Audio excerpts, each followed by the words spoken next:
beneath the soil of a civilization over 5,000 years old, lie questions no dynasty ever dared to answer. In the shadow of jade mountains and along rivers that once cradled the birth of empire, strange patterns emerge. Bronze relics untouched by rust, tombs sealed with secrets, and colossal structures with no record of their creation. Who built them? Why do ancient texts speak of sky chariots, lost kingdoms of fire, or emperors who never died? And what of the perfectly preserved corpses with Western features buried deep in China's deserts? Or the pyramids quietly hidden beneath remote hillsides, ignored by official history? These aren't the inventions of myth or legend. These are facts, unearthed, unexplained, and buried again by time. Tonight, we open the scroll of forgotten truths and untangle the riddles that history left behind. What secrets does the Middle Kingdom still keep from us? So sit back, relax, and let's dive deep into the mysteries that have long haunted the heart of ancient China. The answers may not be what you expect. In the heart of Shanxi province, where early morning fog clings to the low-lying hills and terraced fields ripple like waves across the land, stands one of the most enigmatic archaeological sites on Earth. Here, nestled beneath an artificial mound of earth rising nearly 250 feet high, lies the mausoleum of Qin Shi Huang, the first emperor of China. It is a place both revered and feared, a burial complex so vast, so intricate that 2 millennia after its construction, we still haven't uncovered its full extent. Discovered in 1974 by farmers digging a well, the nearby terracotta army is only a fraction of what ancient records describe. Thousands of life-sized soldiers, each with distinct features, weapons, and armor, stand in silent formation, guarding the emperor's spirit for eternity. And yet, for all its splendor, the complex holds a curious silence where one might expect prominence, the absence of the Empress. Qin Shi Huang, the man who unified China under a single banner in 221 BC, built an empire that endured long after his death. He standardized currency, writing, and even the width of cart axles. He commissioned roads, walls, and canals. But above all, he planned his immortality. According to ancient texts, the construction of his mausoleum began shortly after he seized power at the age of 13 and continued for nearly 4 decades. Historical records from Sima Qian, the grand historian of the Han dynasty, describe an underground palace beneath the mound, complete with bronze ceilings, rivers of mercury, and mechanical traps designed to kill intruders. Whether those accounts are accurate or exaggerated remains to be seen. The central tomb chamber has never been excavated, in part out of respect, in part out of fear. The Chinese government, citing preservation concerns, has left the main burial chamber untouched. But if so much care was taken to preserve the first emperor's remains, what became of the woman who was meant to stand beside him? The identity of Qin Shi Huang's Empress is a mystery that history refuses to clarify. No surviving records name her, no confirmed tomb has been found, and in the sweeping expanse of the emperor's necropolis, estimated to cover nearly 38 square miles, there is no confirmed location for her burial. For a ruler of such unmatched ambition and ritual devotion, this silence is deafening. Was she buried at all?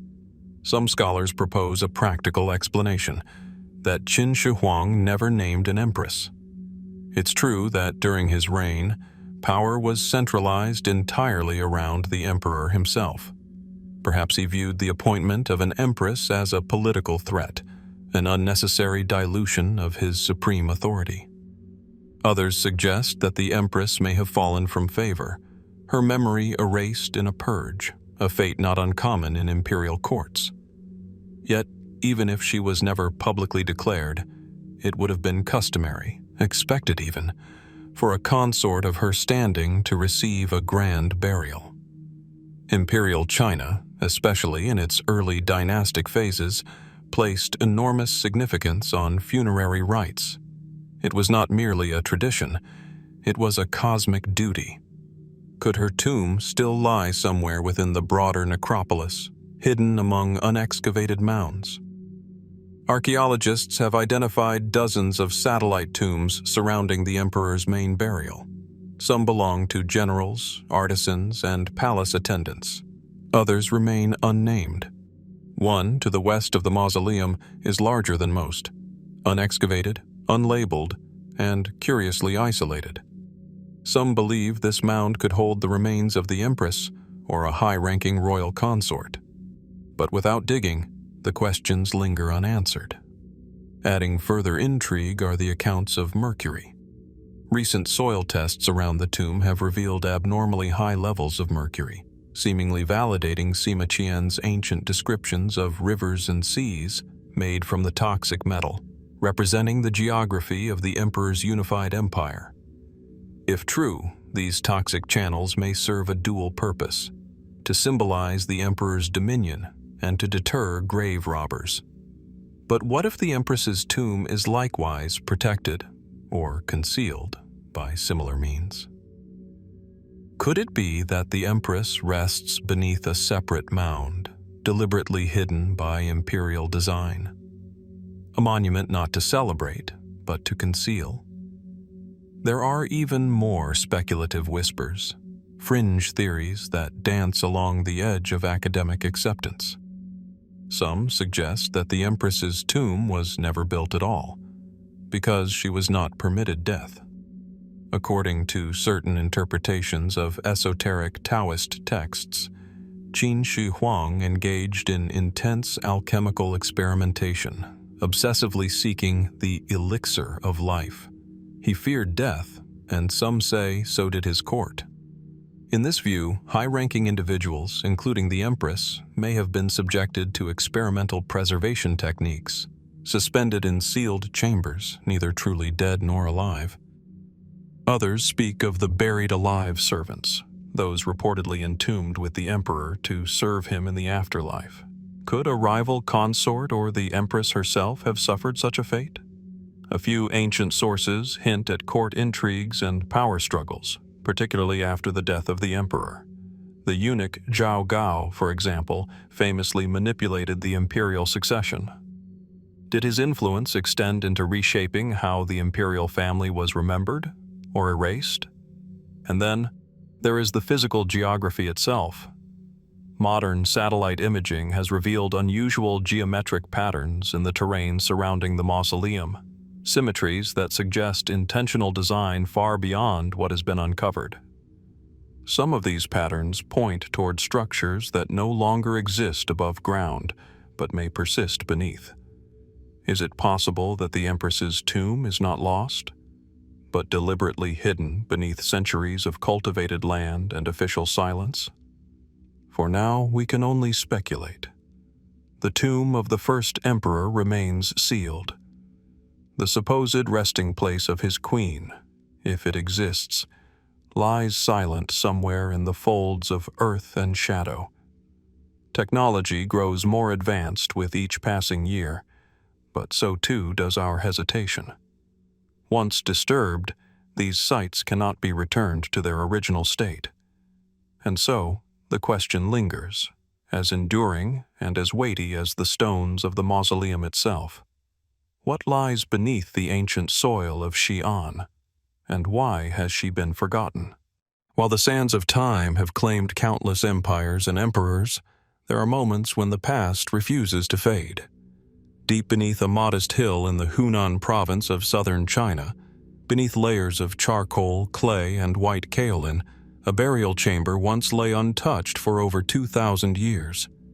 Inside it, shielded from air, moisture, and decay, was a sight that would astonish the modern world. The body of a woman so well preserved that her veins still held liquid blood. Her name was Xin Jui, better known today as Lady Dai, the noble wife of the Marquis of Dai during the Han dynasty. She died sometime around 163 BC. Yet, when her tomb was opened in 1972 near the city of Changsha, scientists were stunned to find her body more intact than most modern embalming techniques could ever hope to achieve. Her skin was soft and elastic. Her hair still shone. Her limbs could be manipulated at the joints. Her organs, heart, lungs, liver, and stomach, were all in place. Even her blood type, type A, was successfully identified. How could such a miracle of preservation occur? Over 2 millennia ago. The burial site, known as Mawangdui, was no ordinary tomb.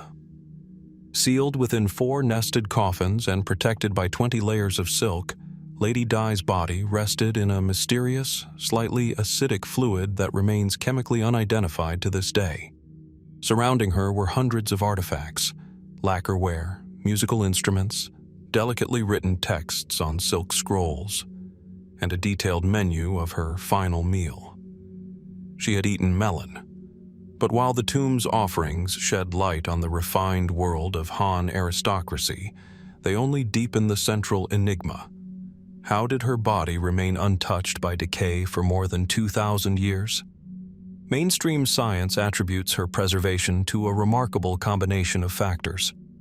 The airtight burial chamber, the multiple coffins, the charcoal layers to absorb moisture, and the rich clay to insulate and protect, all appear to have created an accidental vacuum. The liquid that surrounded her, while still not fully understood, may have played a critical role in preventing bacterial growth. Yet for all these controlled explanations, none fully account for the level of preservation observed. Other Han tombs from the same period, many with similar burial techniques, have yielded nothing close to the condition of Lady Di. Why her? Why here? Some researchers have suggested that we may be looking at a lost form of early embalming, one far more advanced than previously believed. If this is true, the knowledge of it was never passed down or replicated elsewhere, or if it was, it has yet to be rediscovered. And then come the more speculative theories. Could there have been an unknown chemical agent, perhaps derived from ancient Daoist alchemy, added to the burial fluid? The Han Dynasty was a time of intense exploration into longevity, spirit essence, and preservation of life. Elixirs of immortality were not myths, but state-sponsored pursuits. Did Lady Di benefit from such a formula? Or might she have been part of something even stranger? A minority of fringe theorists have pointed to her preservation as evidence of lost knowledge, an ancient science erased by time, or even deliberately concealed. They note the sheer precision of the tomb's construction, its layered complexity, and the biological condition of the corpse as exceeding what would be expected from 2nd century BC China. Some go further, drawing parallels with similarly preserved bodies across cultures. Incan ice maidens, Egyptian mummies, even bog bodies in Europe, suggesting a deeper, possibly shared understanding of life after death. But what truly puzzles experts is the lack of decomposition even at the cellular level. Studies under the microscope showed tissue structures that were still largely intact. The skin retained its resilience. Blood vessels had not collapsed. The lungs held their shape. Even after extensive analysis by medical researchers, including dissection and imaging, no definitive answer has emerged. And then there's the psychological impact of seeing her. Many who have viewed Lady Di's body in person speak of an eerie, almost uncomfortable familiarity. She does not appear ancient. She looks recent, as if she had only just fallen asleep. The artifacts buried with her speak of elegance, comfort, and privilege. Silk robes still folded, embroidered slippers placed with care, a favorite fan, a personal mirror. It all suggests a woman who was not merely buried, but prepared, with extraordinary effort, to transcend death itself. What belief system demanded such preservation? Was it intended to aid her journey into the afterlife, or was it to keep her ready for some return? We know that Daoist philosophies of the time placed great importance on the preservation of the body as a vessel for eternal existence. In such teachings, death is not an end but a transformation. Could it be that Lady Dai's perfect preservation was not an accident of burial technique, but the fulfillment of spiritual intent? Still, despite decades of study, the mystery persists. The chemical composition of the mysterious fluid has not been recreated. The method of embalming, or whatever was done, has never been successfully replicated, despite modern efforts. And perhaps that is the most haunting element of all. In an age when we can map the human genome, model the structure of atoms, and scan deep space, the secret behind one woman's undying skin still eludes us. It leaves us with a quiet question, one no science has yet answered. What did the people of ancient China know about death that we have forgotten? In the far reaches of China's Sichuan province, beneath layers of earth and time, a culture long forgotten has begun to speak again, through eyes of gold, faces of bronze, and artifacts unlike any found elsewhere in Chinese antiquity. This is Sangxingdui.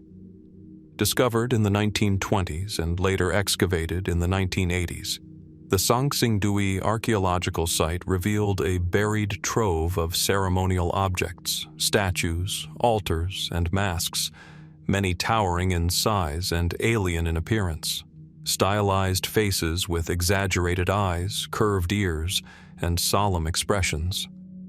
But among the thousands of relics unearthed here, one stands apart, a bronze mask, with a jaw that appears to have once moved. Roughly 3,000 years old, the mask was found in fragments, like many Sangxingdui artifacts, but the lower portion, the jaw, is articulated in such a way that it could have been mounted or manipulated to open and close.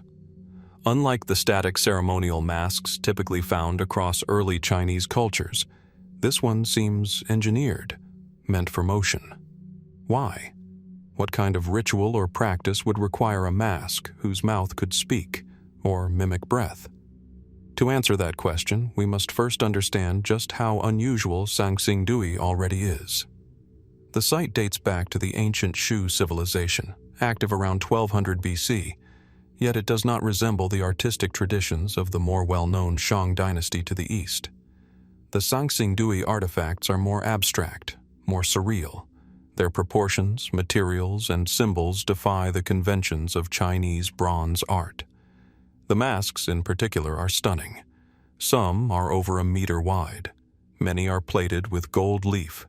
And while some scholars believe they represent deities or spirits, others think they may be stylized depictions of leaders, gods made flesh. But this one, this mask with a moving jaw, feels different, functional, mechanical, intentional. Was it worn in a ritual? Mounted on a puppet or effigy? Could it have been part of an automaton-like structure? One that seemed to breathe or speak during sacred rites? Mainstream theories suggest that the mask may have been used in ancestor worship ceremonies. The Shu people are thought to have venerated both nature and the spirits of their dead. In such a setting, a moving jaw could symbolize communication between the living and the departed, an offering of voice to a silent world. But the logistics invite deeper scrutiny. The metallurgy of the Sangxingdui site is sophisticated, employing advanced bronze casting techniques. Some of the artifacts, like trees of life molded in intricate segments, suggest an intuitive understanding of balance and assembly. Was this jawed mask simply decorative? Or was it part of a larger apparatus, perhaps one that could be animated?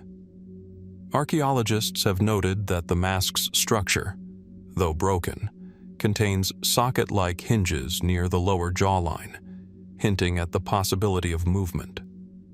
Traces of wear suggest it may have been repeatedly operated, yet no mechanism, no handle, no string or pulley remains. This absence raises more questions than it answers. Could the jaw have moved on its own? Some speculative theories point toward early uses of wind, fire, or water to power motion in ritual artifacts. Chinese history, after all, boasts some of the world's earliest known mechanical inventions.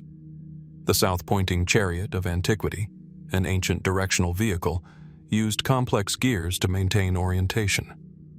Could the people of Sanxingdui have created a primitive automaton? Or perhaps a mask mounted on a figure that appeared to come alive during sacred rites? Even more curious is the symbolic placement of the jaw. In many ancient cultures, the mouth was a symbol of transformation, of the soul departing or divine messages entering the world. In Egyptian rites, for instance, the opening of the mouth ceremony was performed on mummies to restore their senses in the afterlife. Could a similar belief have existed here, deep in the mists of ancient Shu? Or might this have been something far older and far stranger? Among some fringe theorists, the Sanxingdui masks, with their enormous eyes and stylized features, have invited comparisons to non-human imagery. Elongated faces, exaggerated expressions, and symmetrical features have fueled unconventional ideas. That these figures do not resemble mortals, but rather entities from somewhere else. Gods, perhaps, or beings of celestial origin. The moving jaw, in this view, would be a way of animating such a figure, giving voice to the divine. Of course, no evidence supports such claims. But the absence of textual records from Sanxingdui only heightens the speculation. Unlike other early Chinese civilizations, the Shu left behind no known writing. Their stories, their beliefs, and their intentions remain locked in objects, silent, until we ask the right questions. As modern science probes the fragments, scanning them with 3D imaging, testing their metallurgy, and reconstructing their forms, each discovery opens yet another door. We now know that Sanxingdui was part of a wider network of Bronze Age cultures once thought isolated. Recent finds at nearby Jinsha suggest continuity, evolution, and perhaps deliberate concealment. Was the jawed mask part of a ritual designed to bridge the mortal world and the spirit realm? Was it a voice for the ancestors, or a symbol of something more abstract, like justice, prophecy, or transformation? Or might it have been something theatrical, a performance designed to dazzle, frighten, or awe? For now, we can only study the cold bronze, imagine the warmth of the hands that crafted it, and listen for the echoes of its forgotten voice. Because the truth is, we still don't know why this mask moved, or what it once said. And perhaps the greatest question still lingers. What else lies beneath the soil waiting to speak again? High in the mountains of modern-day Shanxi province, where clouds cling to granite ridges and ancient pines whisper with the wind, there is a place both revered and elusive. Mount Qiao, known in legend as the final earthly resting place of one of China's most enigmatic figures, the Yellow Emperor, Huang. The cradle of Chinese civilization lies below, in the vast central plains where rivers flow like calligraphy across the landscape. And yet, as you ascend toward the heavens, toward the isolated peaks where earth meets sky, something changes. The air thins. The silence deepens, and the story becomes less a tale of history and more a whisper of myth. It is here, according to ancient texts, that the Yellow Emperor did not die, but instead ascended, disappearing into the heavens aboard a dragon-shaped chariot amid thunder and blinding light. Was it a mythic farewell, or a forgotten memory of something far stranger? The Yellow Emperor occupies a space unlike any other figure in Chinese lore. Said to have ruled around 2697 to 2597 BC, Huang is not just a founding father. He is a civilizer, an inventor, a healer, and a bringer of order. Ancient sources credit him with the invention of the compass, the calendar, musical instruments, and even the concept of centralized governance. He is at once divine and historical, but his departure from the world is where the legend truly veers into the unknown. In the Shanhai Jing, the classic of mountains and seas, as well as in Sima Qian's records of the Grand Historian, the tale of the Yellow Emperor's final moments is recounted with reverence and mystery. After uniting the tribes, bringing harmony to the land, and mastering the forces of Yin and Yang, the emperor summoned his ministers to Mount Qiao. There, a dragon, sometimes described as a flying beast, other times as a divine vehicle, descended from the sky. The emperor boarded it, and in a burst of wind and flame, vanished into the clouds.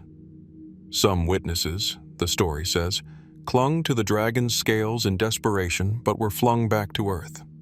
Others claim to have seen the heavens open, revealing celestial palaces and shimmering light. Is this the language of poetic allegory, or the record of an event long misunderstood? Mainstream historians interpret the tale as symbolic.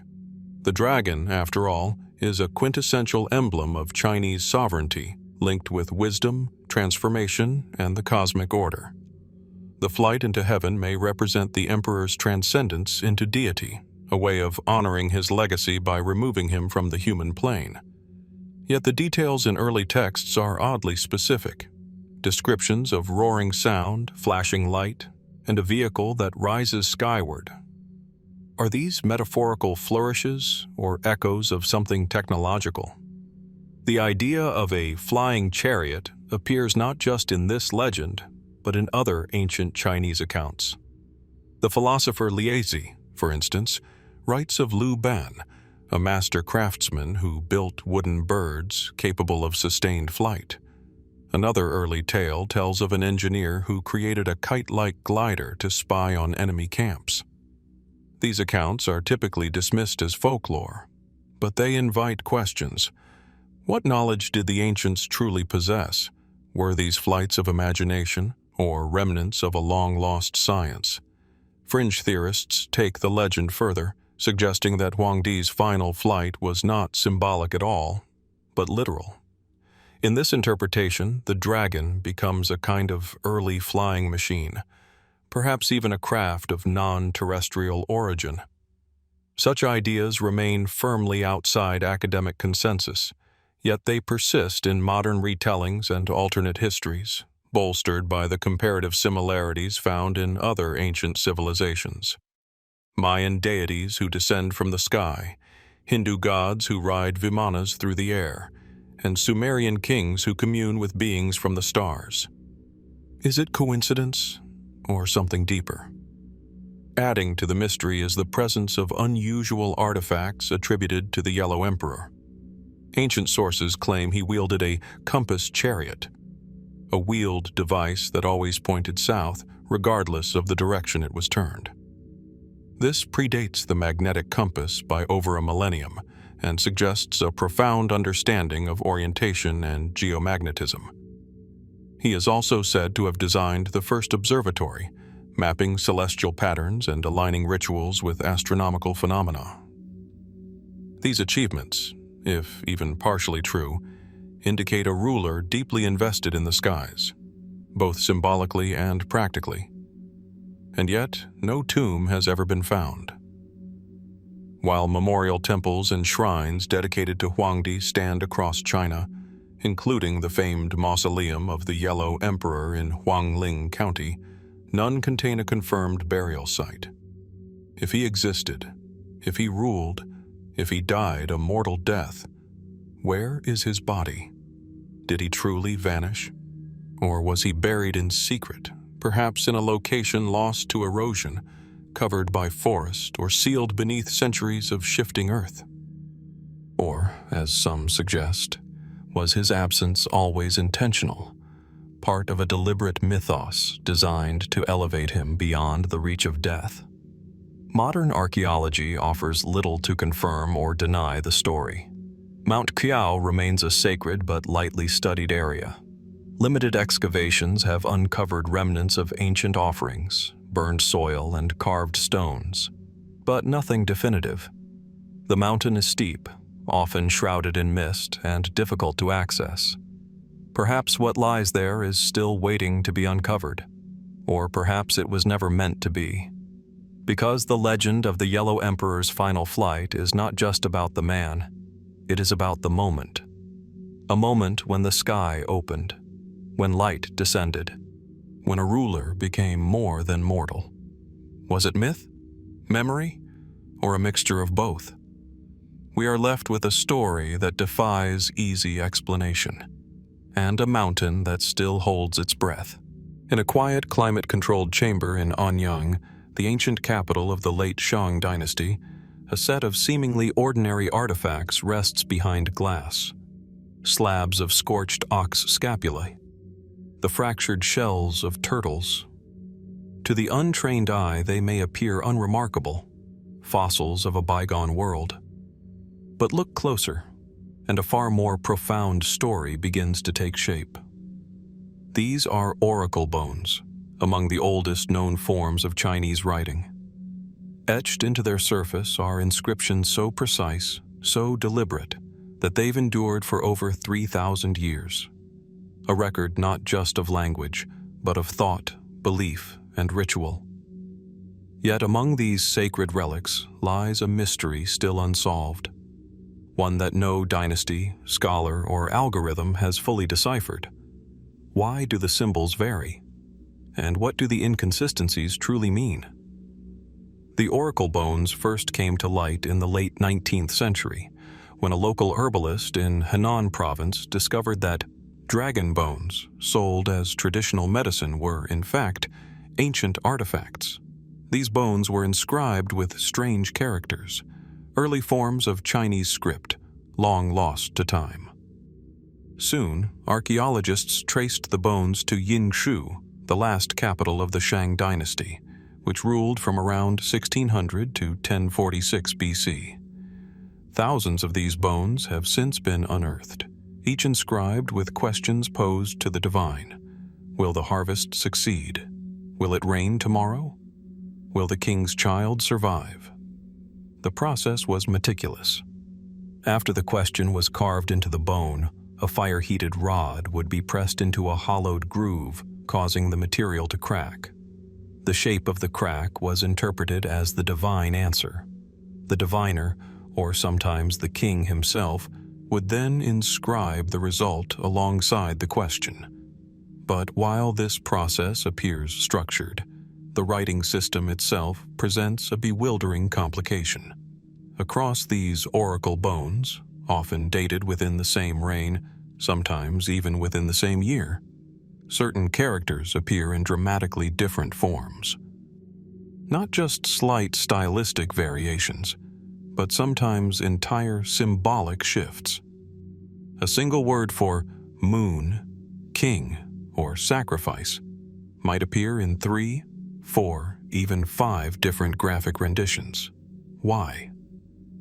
At first, scholars assumed the differences were regional or chronological, variants evolving naturally over time. But deeper study has revealed something more puzzling. Even within the same bone, 2 forms of the same character can appear side by side. Sometimes they are mirrored, sometimes flipped. Occasionally, they appear to be substituted entirely. Was this simply the freedom of early writing? Or was there something encoded, something deliberate, in the variations? Mainstream sinologists offer several possibilities. Some suggest that the oracle bone script was still in an early developmental stage, lacking the rigid standardization seen in later dynasties like the Zhou or Qin. Others propose that the symbols may have carried dual meanings, one obvious, one esoteric, depending on their orientation or surrounding context. A third theory posits the influence of multiple diviner schools, each with its own symbolic dialect or clan-based script traditions. These could have existed in parallel, competing for prestige in the service of different royal or priestly lineages. But if that's true, it suggests a far more complex intellectual environment than previously assumed, an ancient elite conversant not just in one writing system, but in multiple codes. And that's where the mystery deepens. because not all of these variants appear to align with known phonetic or semantic values.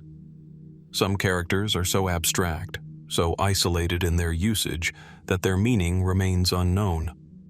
Despite decades of scholarly effort, hundreds of signs from the oracle bone corpus remain undeciphered. More speculative voices have begun to ask, could these inconsistencies hint at a hidden layer of meaning? A kind of early cryptographic system, one intended not for broad communication, but for keeping certain knowledge secret? It is not a far-fetched idea.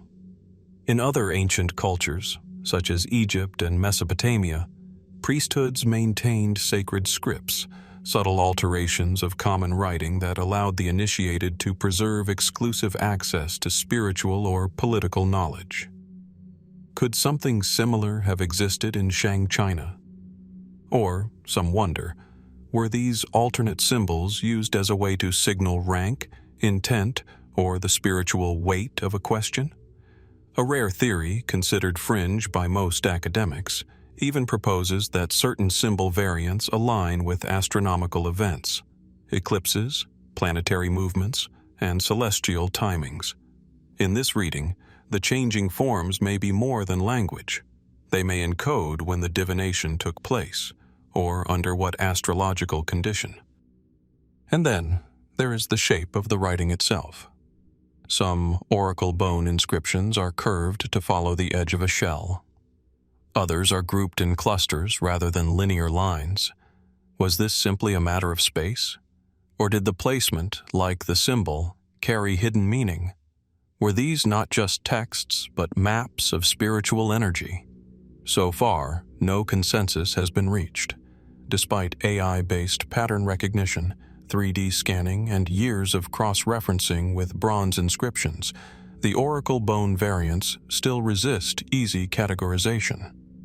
Each discovery adds new complexity to what was once thought simple.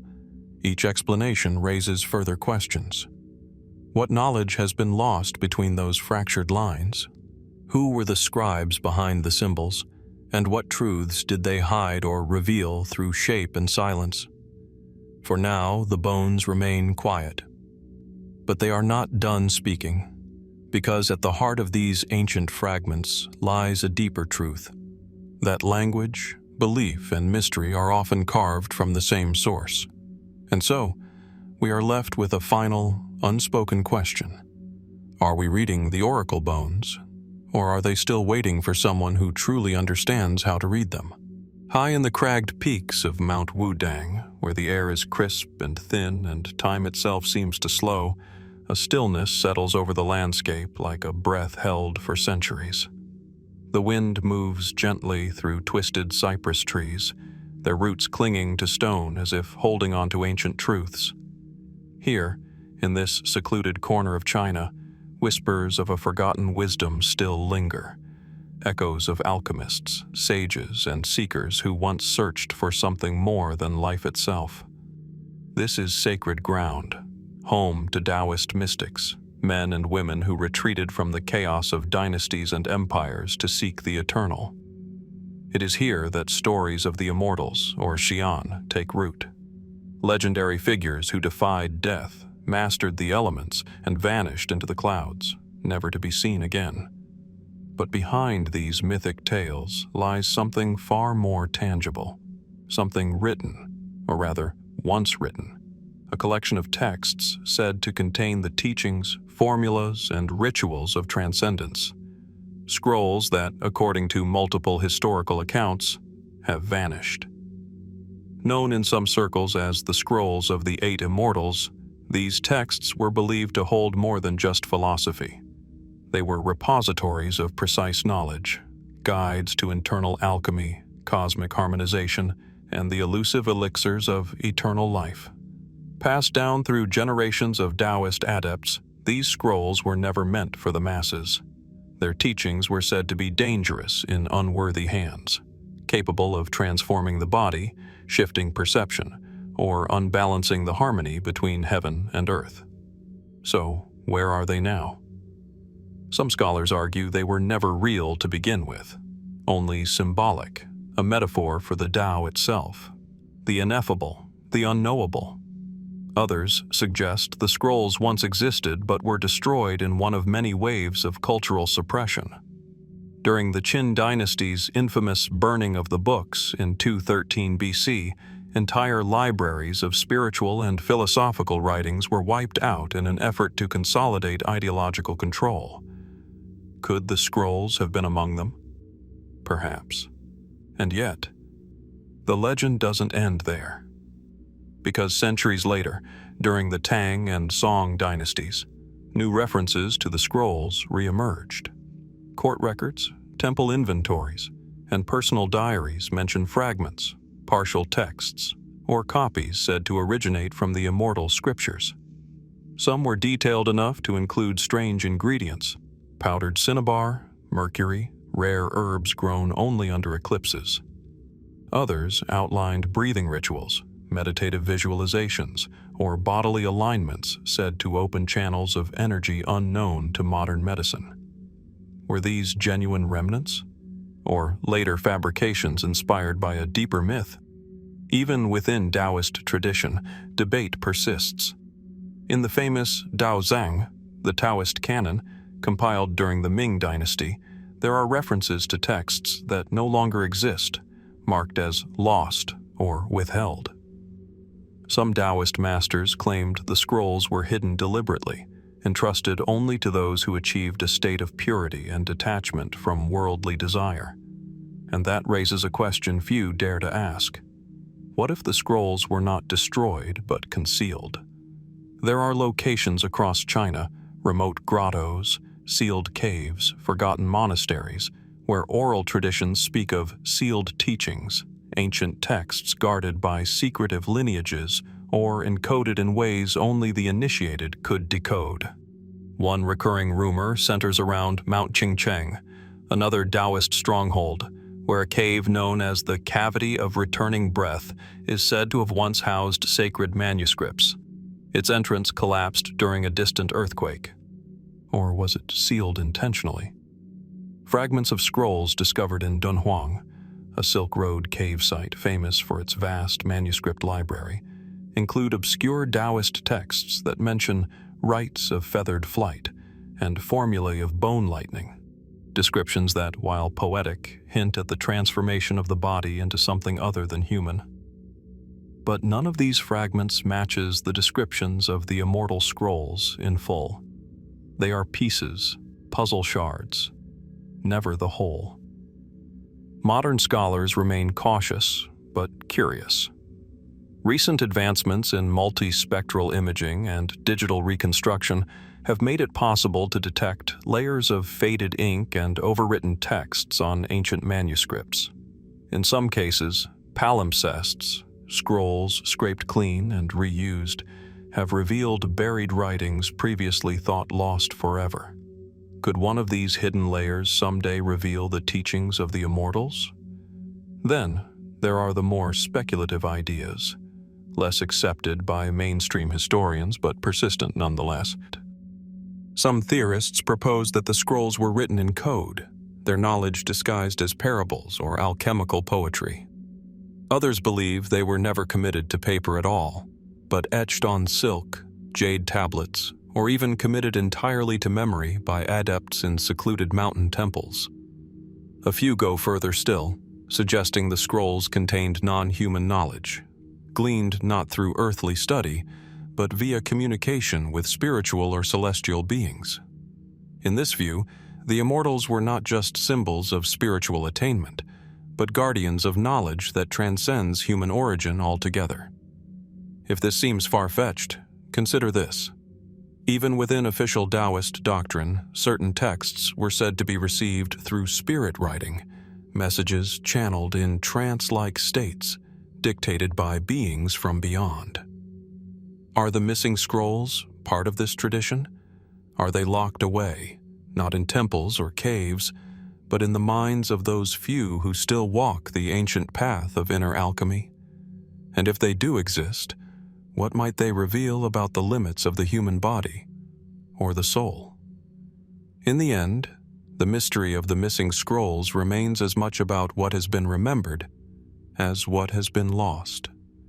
Somewhere between history and myth, fact and faith, a trail grows cold beneath centuries of war, fire, and forgetting.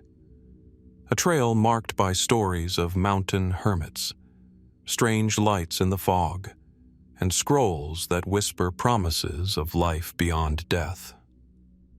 We may never know whether these texts were burned, buried, or protected by those who believed we are not yet ready to read them. But the question lingers like incense in a quiet temple. What if the path to immortality was written down and then hidden from the world? Dawn breaks slowly over Mount Tai, one of China's most sacred mountains. The sky, still tinged with the ink of night, begins to glow with a faint golden light. As it has for millennia, the mountain stands in silent vigil, its craggy ridges rising like petrified waves into the morning air. For centuries, emperors climbed these steep stone paths to offer sacrifices to the heavens. Philosophers meditated in its groves. Pilgrims journeyed here seeking communion with spirits, with ancestors, and with eternity itself. But among the many legends that echo through the stones of Mount Tai, one in particular refuses to be extinguished: a flame. One that, according to both local lore and historical records, never dies. The so-called eternal flame of Mount Tai is not a modern monument, nor a ceremonial torch.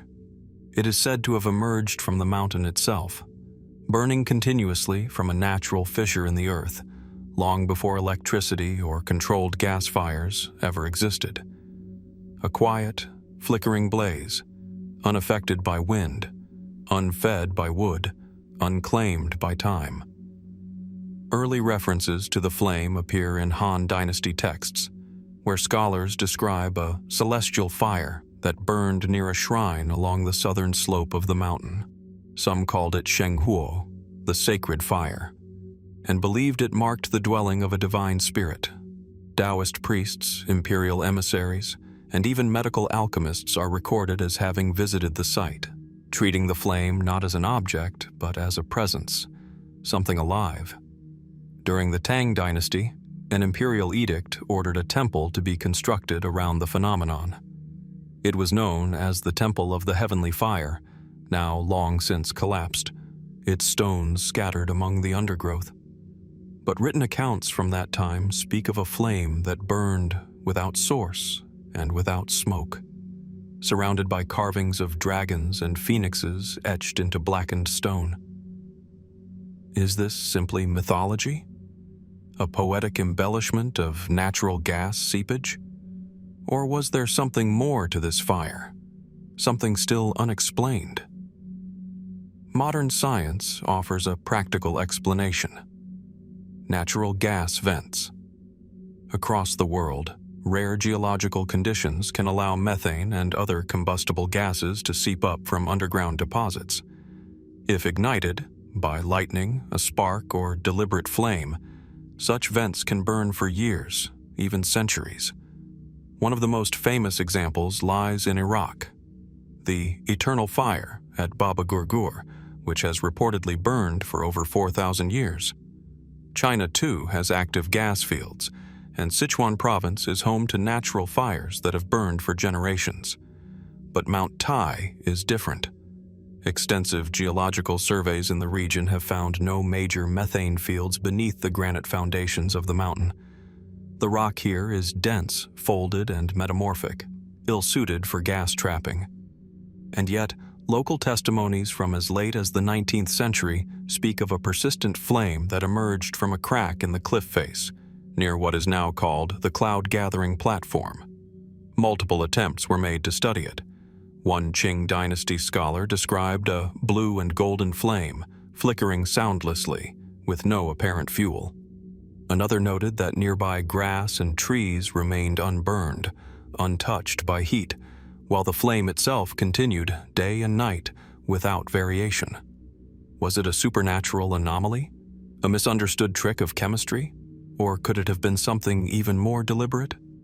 Some researchers propose that the flame may not have been natural at all, but man-made, the result of a now lost technology. Ancient Chinese alchemists were remarkably advanced, experimenting with chemicals, minerals, and flame in pursuit of immortality. Daoist texts mention hidden fires, breath fires, and substances that burn with no ash, no smoke, no residue. Could the flame at Mount Tai have been maintained by a secret compound? Perhaps part of a long-lost alchemical tradition? Supporting this idea is a peculiar set of stone basins found near the site of the former temple, stained with a dark residue that has yet to be conclusively identified. Some speculate these may have held fuel mixtures, resins, oils, or minerals, carefully combined to produce a slow, clean flame. Others argue the basins were ceremonial, symbolic, or unrelated altogether. And then, of course, there are the more fringe ideas. Among certain esoteric circles, it is believed that the eternal flame was not a fire in the conventional sense, but a manifestation of spiritual energy, a condensation of qi, the vital force believed in Daoist cosmology to animate the universe. According to this view, the flame appeared only to those attuned to it. Not all pilgrims could see it. Some felt only warmth. Others, nothing at all. A few accounts even speak of visions, of lights swirling above the flame, of whispers in ancient tongues, of figures glimpsed at the edge of firelight, only to vanish the moment one looked directly. Skeptics, of course, argue that the flame, if it existed, was simply misunderstood, exaggerated over time by oral tradition and the haze of reverence. After all, no permanent flame burns forever. And yet, no one has ever found its origin, or its ashes, or even a clear photograph. What happened to it? The flame, according to most reports, disappeared in the early 20th century after the temple was looted and damaged during the upheavals of the Republican era. Local elders claim it simply went out one day, while others say it was extinguished by men who tried to bottle its power, only to find nothing but cold stone beneath. Was it a gas vent that finally ran dry? A symbolic loss, remembered in ritual but not in substance? Or was it a carefully guarded mystery, withdrawn from the world before it could be misused? Mount Tai remains a place of deep silence, a place where sky and stone meet in an eternal embrace. Pilgrims still climb its steps, light incense, and whisper prayers to unseen forces. But the flame, the quiet, persistent fire that once burned without end, is gone. Or perhaps it still burns, just beyond our reach, hidden from the unready eye. Because not every mystery is meant to be solved, and some flames once lit are never truly extinguished. In the remote valleys of southern China, far from the noise of the cities and the familiar pathways of tourists, there lies a waterfall so carefully concealed by geography and overgrowth that it does not appear on most maps. Locals call it Yin Shui Jai, the hidden water of the hermit. Its waters plunge from a moss-dark cliff, disappearing into a deep basin below, its roar echoing through the surrounding forest like a heartbeat slowed by age. But the true secret is not in the waterfall itself. It is what lies behind it. Tucked just beyond the curtain of rushing water, obscured from the casual eye, a narrow passage opens into a series of carved grottos, chambers cut with uncanny precision into the cliff face. Their walls are etched with faint inscriptions. Their ceilings bear smoke stains from fires long cold. In the dim light, one can make out the worn features of statues, some no taller than a hand, others towering overhead in silent guardianship. These are cave temples, but they do not appear in any official registry. No local guidebooks mention them. No dynasty has laid claim, and no one seems to know who made them. The discovery of these hidden chambers came not from archaeology, but accident. In the late 1980s, a group of hikers seeking shelter during a storm stumbled across the waterfall. Taking refuge beneath a rock ledge, they noticed a hollow in the cliff wall where the sound of water seemed to vanish, dead air behind a living current. When they investigated further, they found themselves inside a stone chamber larger than a banquet hall, its walls lined with Buddhist, Daoist, and, most curiously, non-religious iconography carved in overlapping styles. News of the find reached provincial authorities, but little was done.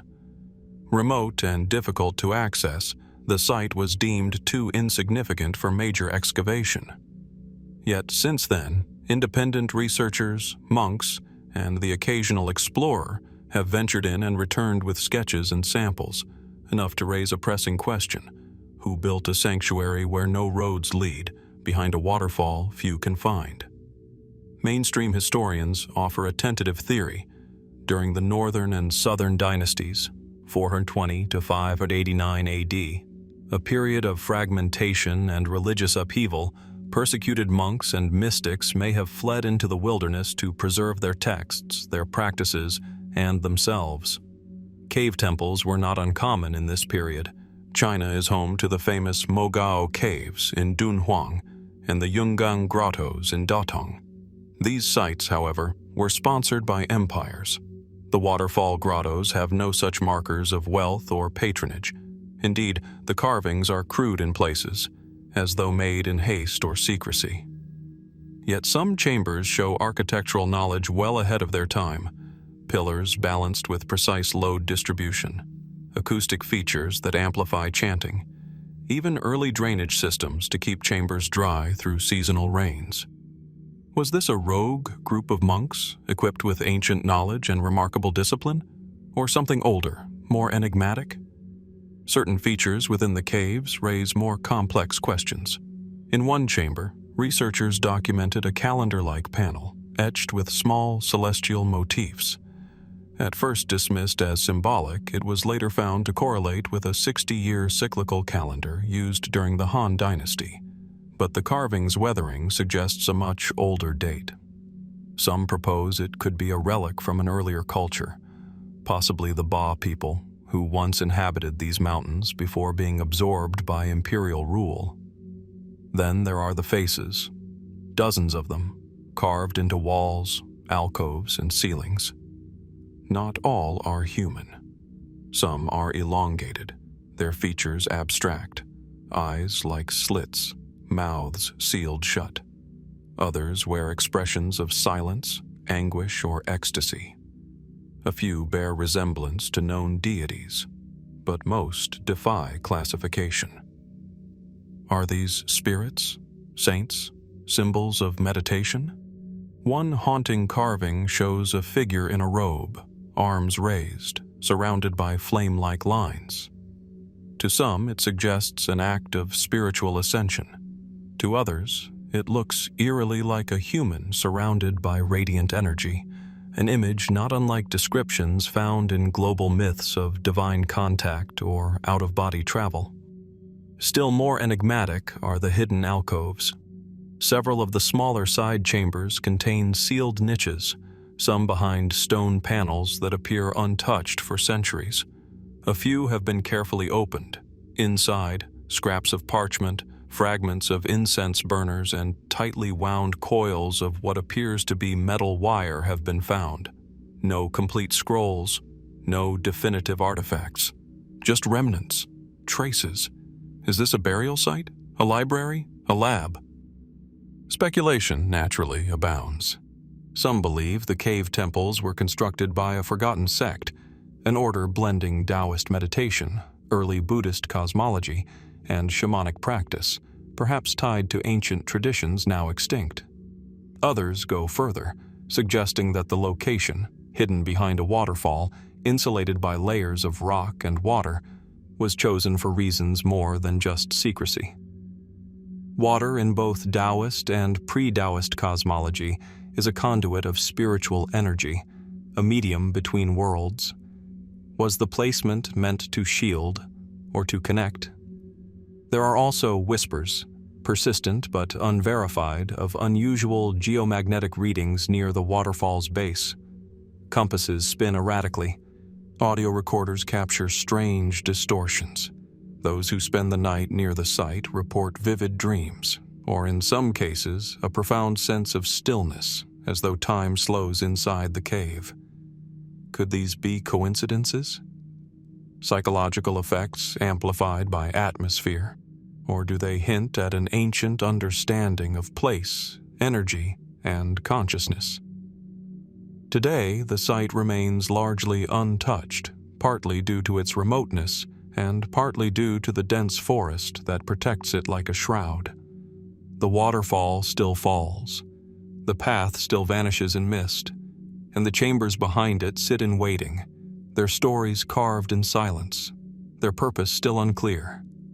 Were these temples of retreat? Of revelation? Or were they something else entirely? A vault of knowledge deliberately hidden, waiting for a time when it would be understood? We are left, once again, with fragments. Stone, water, silence, and the lingering sense that behind the veil of the ordinary, the extraordinary still watches, still waits, still whispers. Beneath the emerald hills and placid lakes of modern-day Yunnan, a forgotten kingdom once flourished. A land of bronze and gold, warriors and merchants, artisans and mystics, lost not to war or fire, but to silence. Its name was Dian. Centuries before the rise of unified Imperial China, the Dian kingdom ruled the southwestern frontier. Centered near the present-day city of Kunming, it occupied a key position along the trade routes that would later evolve into the Silk Road. The Dian people were known for their extraordinary craftsmanship, detailed bronze drums, ornate ceremonial weapons, delicate ornaments of jade and gold. Their artistry suggests a vibrant, sophisticated society, one deeply rooted in ritual and symbolism. And then, one day, they vanished.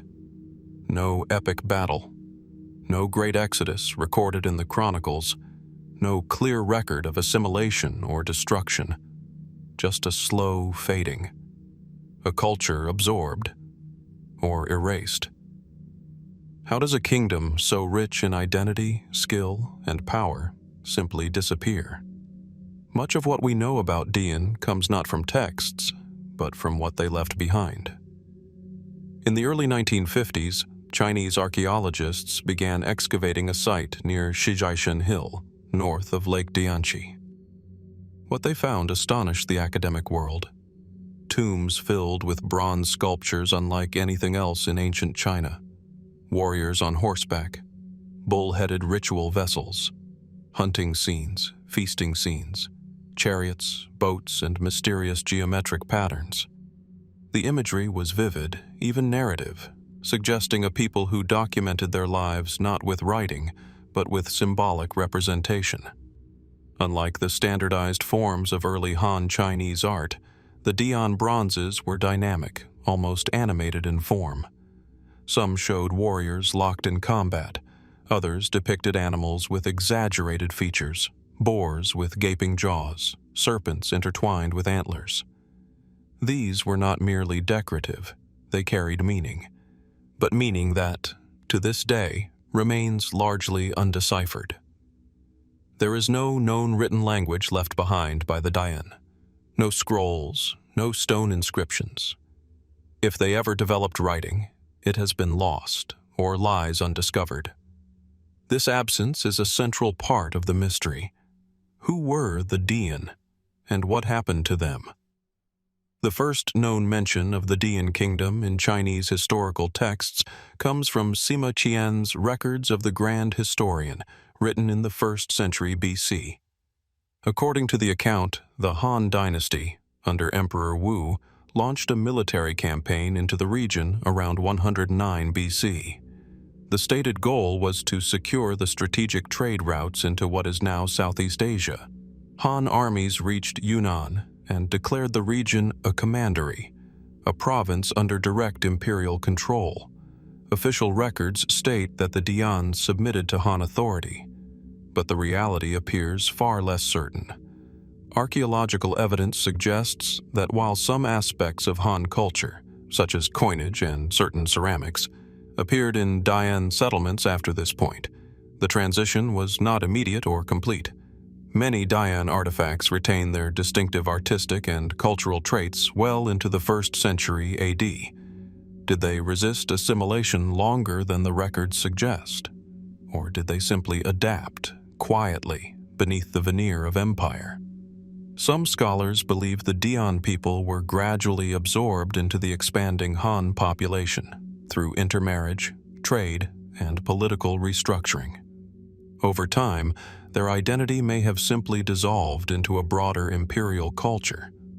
Others propose a darker possibility, that the kingdom was dismantled systematically, its elites removed, its temples razed, its traditions suppressed, until only memory remained. And yet, some signs suggest the Dian did not disappear entirely. Local folklore in Yunnan speaks of hill spirits, of ancestral kings who vanished into the mist. Some ethnic groups in the region, such as the Yi and Bai, maintain oral traditions and artistic motifs strikingly similar to Dian artifacts, stylized animals, bronze drums, even ceremonial hairpins like those found in the tombs. Is it possible that the Dian legacy lives on, not gone but hidden, passed down in subtle ways, encoded in music, fabric, and ritual? In recent years, the mystery has deepened. At several Dian burial sites, archaeologists have uncovered objects that seem out of place: shells from distant coastlines, turquoise not native to Yunnan, and in one case, a jade bead remarkably similar to those found in Thailand's prehistoric sites. Was the Dian kingdom connected to a much broader trade network than previously believed? Some theorists suggest that the Dian were not merely a remote tribal kingdom, but a crucial crossroads between early Chinese civilization and the cultures of mainland Southeast Asia. If so, their disappearance might have been part of a wider regional shift, perhaps driven by climate change, disease, or the disruption of trade. More fringe interpretations go further still. Some claim the strange animal motifs and complex bronze work suggest the Dian had knowledge inherited from an earlier civilization, one even older and more obscure than Shang or Zhou China. A lost lineage of artisans, spiritualists, or scientists, hidden in the highlands until absorbed or extinguished. While these ideas remain outside mainstream scholarship, they highlight an important truth. We still know so little. The Dian left behind no epic inscriptions, no self-glorifying monuments. What remains are fragments, figures cast in bronze, half-buried tombs, echoes beneath the soil. Perhaps the most haunting artifact of all is a small bronze plaque found at Xinjiang, showing a warrior on horseback surrounded by a ring of flames or stars. His face is calm, his posture serene. What was he meant to represent? A king? A hero? Or a people already fading from history? The disappearance of the Dian kingdom remains one of China's least understood enigmas. A society rich in art, culture, and mystery vanished without record, explanation, or lament. We are left with questions carved in bronze and buried in earth. What silenced this kingdom? Where did its people go? And how many more stories like theirs remain waiting, just beneath the surface, to be rediscovered? In the lowlands of the ancient Yangtze Delta, where river water seeps quietly into soil rich with centuries of memory, lies a land once ruled not by emperors, but by spirits. This is the former heartland of the Wu people, a mysterious culture whose name survives in scattered references, but whose true story remains obscured by time. Long before Confucian orthodoxy shaped the mainstream of Chinese civilization, and before Imperial banners flew across the south, the Wu were known for something else entirely. They were the people of the shaman, priests, visionaries, and spirit mediums, those who walked between the worlds of the living and the dead. Today, their tombs still sleep beneath the marshy soil and forested hills of Jiangsu and Zhejiang provinces. But unlike the imperial tombs of the north, adorned with grandeur and hierarchy, the tombs of the Wu whisper of a different kind of power. A power rooted not in wealth or conquest, but in ritual, trance, and unseen forces. The first tombs believed to be linked to the Wu culture were unearthed accidentally in the early 20th century during agricultural expansion near the banks of Lake Tai. At first, they seemed unremarkable: earthen mounds, stone-lined pits, broken pottery. But then came the discoveries that began to stir academic curiosity. Inside several of these tombs were found elaborate ritual objects, many of them unique to the region and era. Bronze mirrors etched with strange symbols, wands of carved bone, feathered headdresses sealed in lacquered cases, shell amulets strung with threads of hair. Most intriguingly, some tombs featured human remains positioned in non-standard burial postures, sitting upright, facing the rising sun, or curled in fetal positions, surrounded by rings of stones or shells. In one case, an entire chamber was lined with charred wood, as if the body had been placed within a ceremonial fire that never fully consumed it. Who were these people, so concerned with direction, symbolism, and elemental forces? Mainstream historians identify the Wu as a regional culture that flourished roughly from the 8th to the 5th centuries BC, overlapping with the Spring and Autumn period. Ancient Chinese texts, particularly the Zhuochuan and the records of the Grand Historian, speak of the Wu not as an empire, but as a kingdom on the periphery. They were respected and feared. The Wu were known for their skilled warriors, their naval power, and most importantly, their shamans, or Wu, a word which later became synonymous with sorcery in early Chinese thought.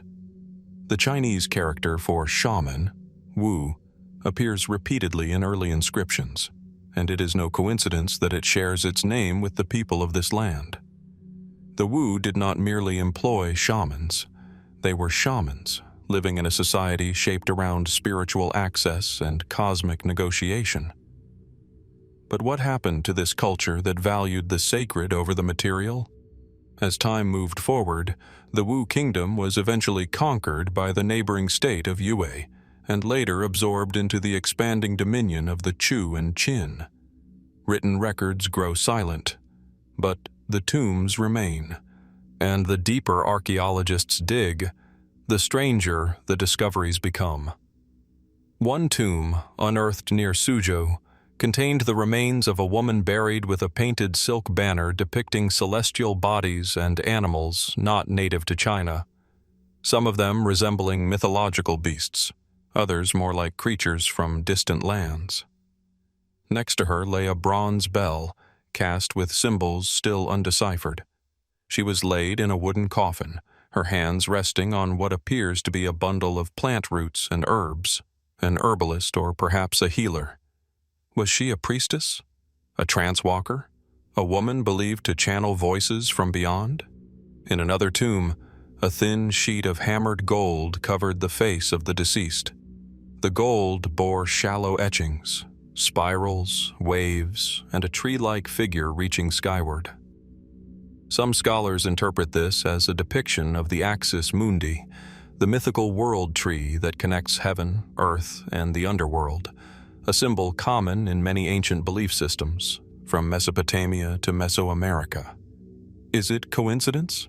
Or do these patterns suggest a wider, more ancient web of shamanic knowledge that transcended borders and dynasties? Other discoveries only deepen the mystery. In one burial site, archaeologists uncovered pools of mercury, sealed basins buried alongside the tomb.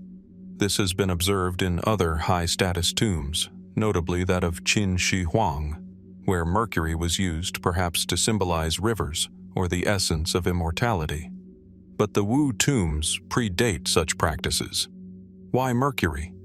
Why so precisely placed? Was it alchemical? Protective?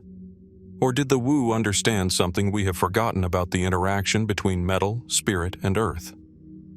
Even the locations of the tombs are unusual. Many are found near crossroads of rivers, springs, or limestone caves, natural features long associated with entrances to the spiritual realm. Some believe the Wu saw the landscape itself as sacred, alive with spirits and forces to be harnessed or appeased. Their burials, then, were not just acts of remembrance, but rituals of transformation, anchoring the dead into the fabric of the earth and sky.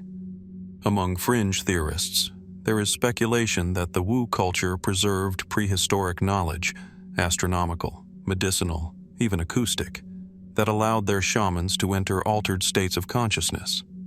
They point to the alignment of certain tombs with solstices, the peculiar sonic resonance of burial chambers, and recurring symbols that some claim resemble waveforms or sound patterns. Could these tombs be more than graves?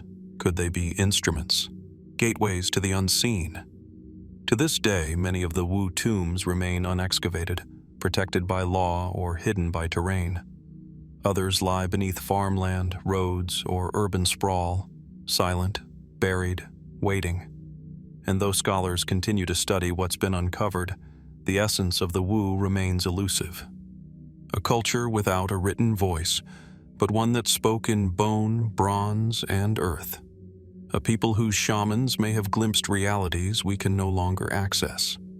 So we are left to wonder, what did the Wu truly believe? What forces did they call upon? And what ancient knowledge may still lie hidden in the tombs of the forest and the marsh, waiting for us to understand? In the dry expanse of western China, along the ancient Silk Road, lies a place of impossible devotion and profound mystery. Carved into the cliffs of Dunhuang, where desert and mountain meet, are the Mogao Grottos, more commonly known as the 10,000 Buddha Caves. A name that is not hyperbole, but understatement. Within these man-made caverns are more than just sculptures and paintings. There are thousands of Buddhas, bodhisattvas, saints, celestial guardians, mythical beasts, and monks in meditation, each etched, molded, or painted by hand. Their faces, gestures, and postures are all unique. Their stories, layered in vivid colors and gold, stretch back over 1,000 years. Yet for all their majesty, one haunting question has never been fully answered. Who built them all, and how? The earliest known cave at Mogao dates to around 366 BC, during the turbulent period of the 16 Kingdoms. According to tradition, a wandering monk named Lingyun was traveling through the desert when he saw a vision, a golden light shining from the cliffside in the shape of 1,000 Buddhas. Taking this as a divine sign, he began carving the first grotto by hand. From that solitary effort grew a monumental undertaking. Over the centuries, cave after cave was carved into the soft sandstone. Emperors, generals, merchants, and monks commissioned ever more elaborate chambers. From simple meditation cells to vast halls filled with colossal statues and intricate murals, the complex swelled to nearly 500 individual caves, spread across 1,600 meters of cliff. Many of the earliest caves contain Indian, Persian, and Central Asian influences, suggesting that the builders were not only local artisans, but multicultural teams of craftsmen, scholars, and pilgrims, moving with the caravans, exchanging knowledge along the Silk Road. But it is the scale and precision of the work that remains baffling.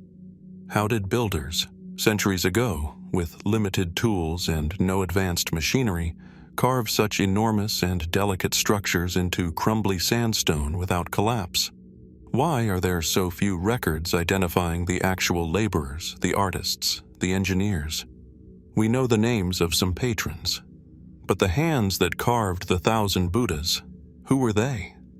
Conventional archaeology attributes the creation of the Mogao caves to a slow, evolving process, a religious and cultural flowering fueled by the Silk Road's prosperity.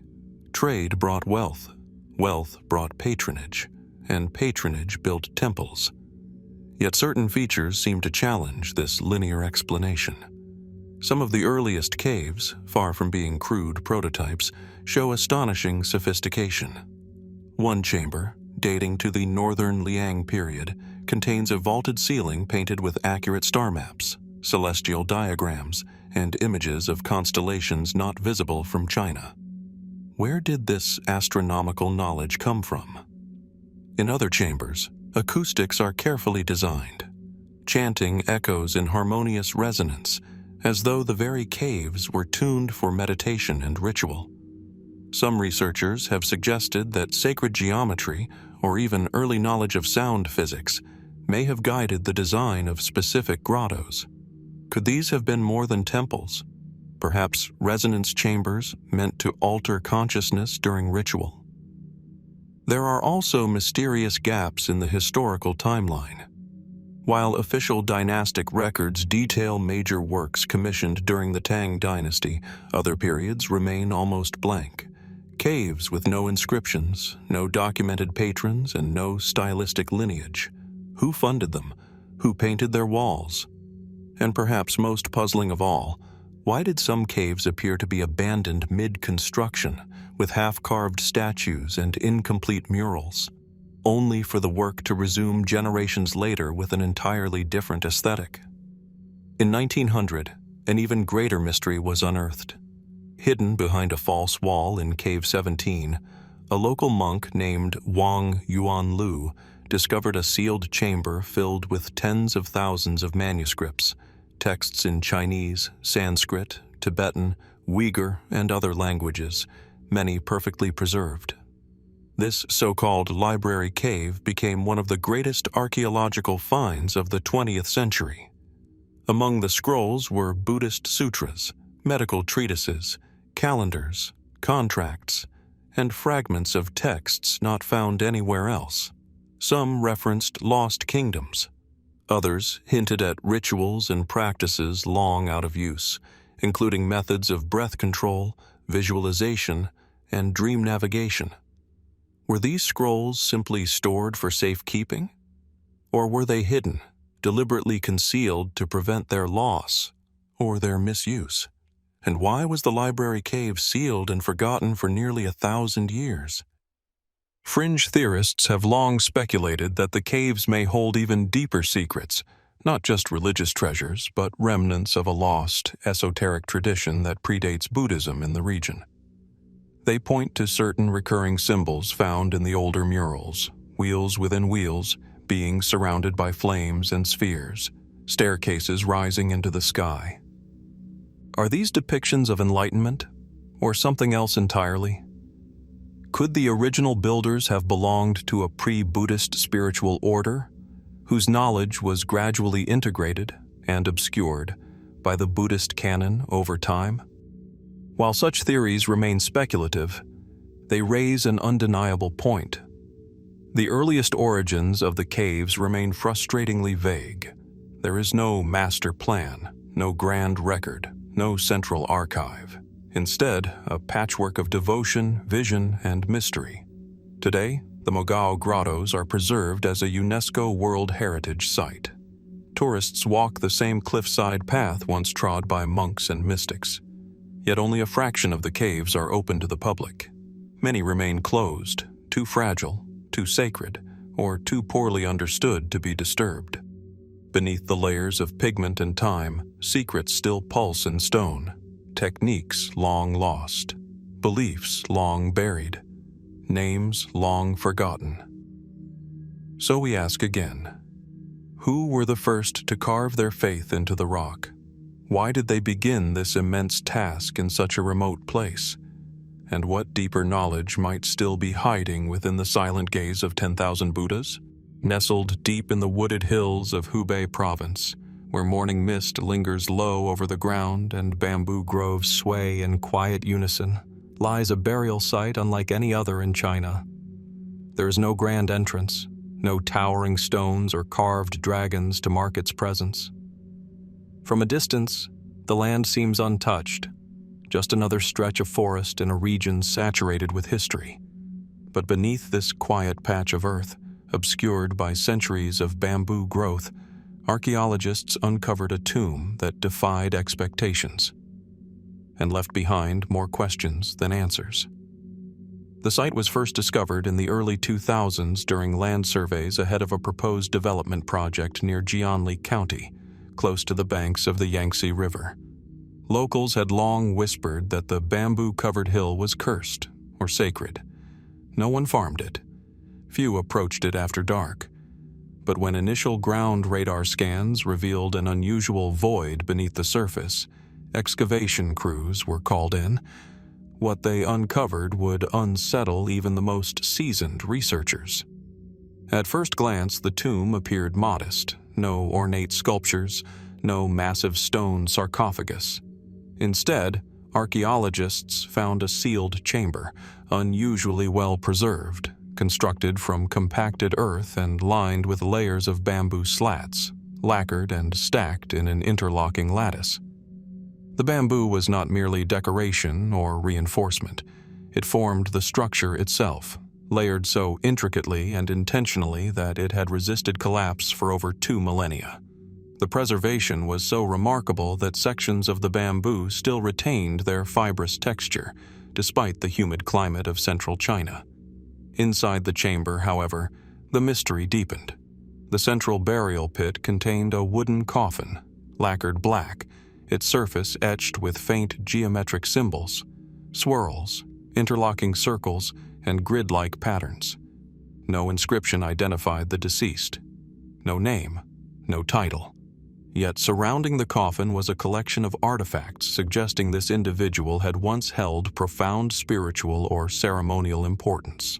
Among them, a bronze mirror etched with an image of a man standing between 2 serpents, dozens of bamboo slips bound in silk cords, many of which bore writing in an archaic, hybridized script not found in other regional texts. Small jade discs placed at each corner of the burial pit, possibly used in ancient energy or soul rituals. A perfectly preserved set of panpipes, still capable of producing sound.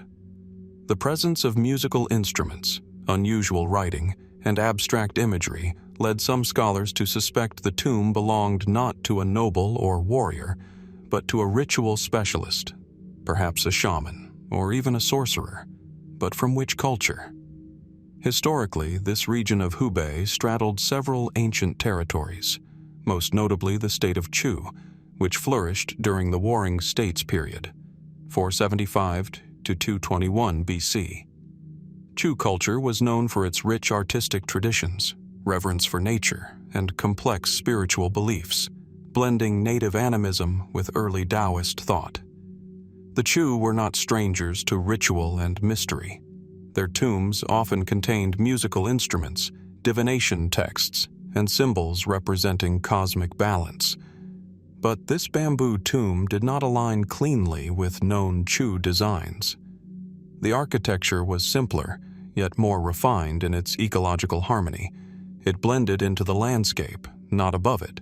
And the script on the bamboo slips appeared to borrow from Chu, but with unfamiliar symbols interwoven. Some have suggested the tomb may belong to an unrecorded sect, a breakaway spiritual group perhaps, that practiced a localized form of shamanism influenced by Chu but distinct in its expression. Others propose that it could be the tomb of a Daoist adept, someone who deliberately concealed their identity in life and death to sever attachments, as some esoteric Daoist traditions required. But even these theories only graze the surface of what's unexplained. One of the greatest puzzles came from a chamber adjacent to the main burial pit. Here, archaeologists discovered a circular alcove, lined entirely in polished stone and bamboo panels lacquered with a glossy black resin. Inside was a raised platform upon which sat 3 objects: a round bronze disc, a narrow rectangular box, and a clay vessel sealed with wax. The box contained pressed herbs and dried roots, carefully wrapped in woven silk. Species not native to the area, some of which had previously only been documented in the far south, near present-day Vietnam. The bronze disc, when examined under ultraviolet light, revealed traces of cinnabar, a mercury-based mineral used in alchemical practices, and the sealed vessel, the sealed. When opened in a controlled lab environment, it was found to contain a thick, dark liquid. Its chemical composition remains partially unidentified. Preliminary analysis revealed organic plant material, trace metals, and an unusual level of natural alkaloids. Some speculate it was a ritual elixir meant for vision, healing, or perhaps even transformation. If this was a tomb for a practitioner of ancient arts, what kind of knowledge did they carry? And why was it buried with such care, sealed in silence beneath a living forest of bamboo? Fringe theorists have latched on to the unusual combination of organic preservation, symbolic geometry, and apparent secrecy surrounding the burial. They point to the lack of inscription, the presence of possible hallucinogenic substances, and the acoustic resonance of the bamboo chamber as signs of ritualized isolation, a chamber not just for death but for something else, communion, ascension, or transition between worlds. Could the bamboo itself have been chosen not only for its availability but for its spiritual significance? In Daoist and folkloric traditions, bamboo is more than a plant. It is a symbol of resilience, flexibility, and the bridge between heaven and earth. Some old texts even speak of bamboo groves as places where the veil is thin. Was this burial site chosen for its energetic resonance? Was it hidden to protect the individual within, or to protect the world from something they knew? To this day, the bamboo-covered tomb in Hubei remains a singular site. No others like it have been found in the region, and though many of its artifacts have been catalogued and preserved, their meanings remain elusive. The bamboo slips await full translation. The elixir has not been replicated. The identity of the buried soul remains unknown. So we are left once again with fragments, symbols etched in darkness, melodies silenced by time, and bamboo that grows where secrets sleep. Who was this person, entombed in silence beneath the forest? What knowledge did they carry into the earth? And how many more tombs like this lie hidden beneath the green canopy, waiting for the world to remember? Tucked within the remote karst valleys of Lingyun County in southern Guangxi, China, lies a geological riddle that has both baffled and enchanted visitors for centuries. Here, amid sheer limestone cliffs and labyrinthine caves, lie the so-called soundstones, a natural phenomenon that continues to challenge our understanding of ancient acoustics, geology, and perhaps something more. At first glance, the stones appear ordinary, jagged gray slabs jutting from cliff walls, scattered along hillsides, some stacked into tall vertical ridges. They are weathered by centuries of wind and rain, bearing no carvings, no inscriptions. But when struck, gently, with a hand or tool, they emit a surprisingly musical tone. Not a dull clack or crack, but a bell-like resonance, pure and metallic. To locals, these are the qingxi, stones that sing, and for generations they've been woven into stories, legends, and rituals that hint at a much older and largely forgotten past. Geologists describe the formations as a rare type of sonorous limestone, rich in minerals and compressed over millennia under immense pressure. The unique crystalline structure, combined with hollow pockets and faultless density, allows the rocks to vibrate when struck, much like the tines of a tuning fork. In the right conditions, certain stone faces can produce notes ranging across a full pentatonic scale. But this explanation, while scientifically valid, fails to fully account for the more curious details. Some of the most resonant stones are not randomly distributed. In several places, They form almost symmetrical arrays, slabs lined side by side, evenly spaced, as though arranged deliberately. The most famous of these is found at Xizhai Hill, where a natural amphitheater of vertical stone panels produces harmonic overtones when played in sequence. The sound echoes down into the valley like the chime of ancient bronze bells. Was this just the work of nature's hand? Or did someone long ago recognize the stone's acoustic properties and shape them accordingly? Local oral histories suggest the latter. Elderly residents speak of mysterious musicians, spirit callers, and monks who used the stones to summon rain, ward off evil, or honor mountain gods. Some tales describe processions of barefoot priests who would climb the cliffs during festivals and perform ceremonies by striking the stones rhythmically, like a lithophone. Intriguingly, several nearby cave systems, such as the Lingyun stone drum cave, contain ancient markings, faint carvings, and soot-blackened ceilings. Within one such chamber, a line of upright stones runs along the interior wall, each producing a different tone when tapped. This chamber is acoustically resonant, with a ceiling that curves into a perfect dome. Some believe it functioned as an early sound chamber, perhaps for meditation or trance. If these formations were used in rituals, when did that begin? And more importantly, who first discovered the stones could sing?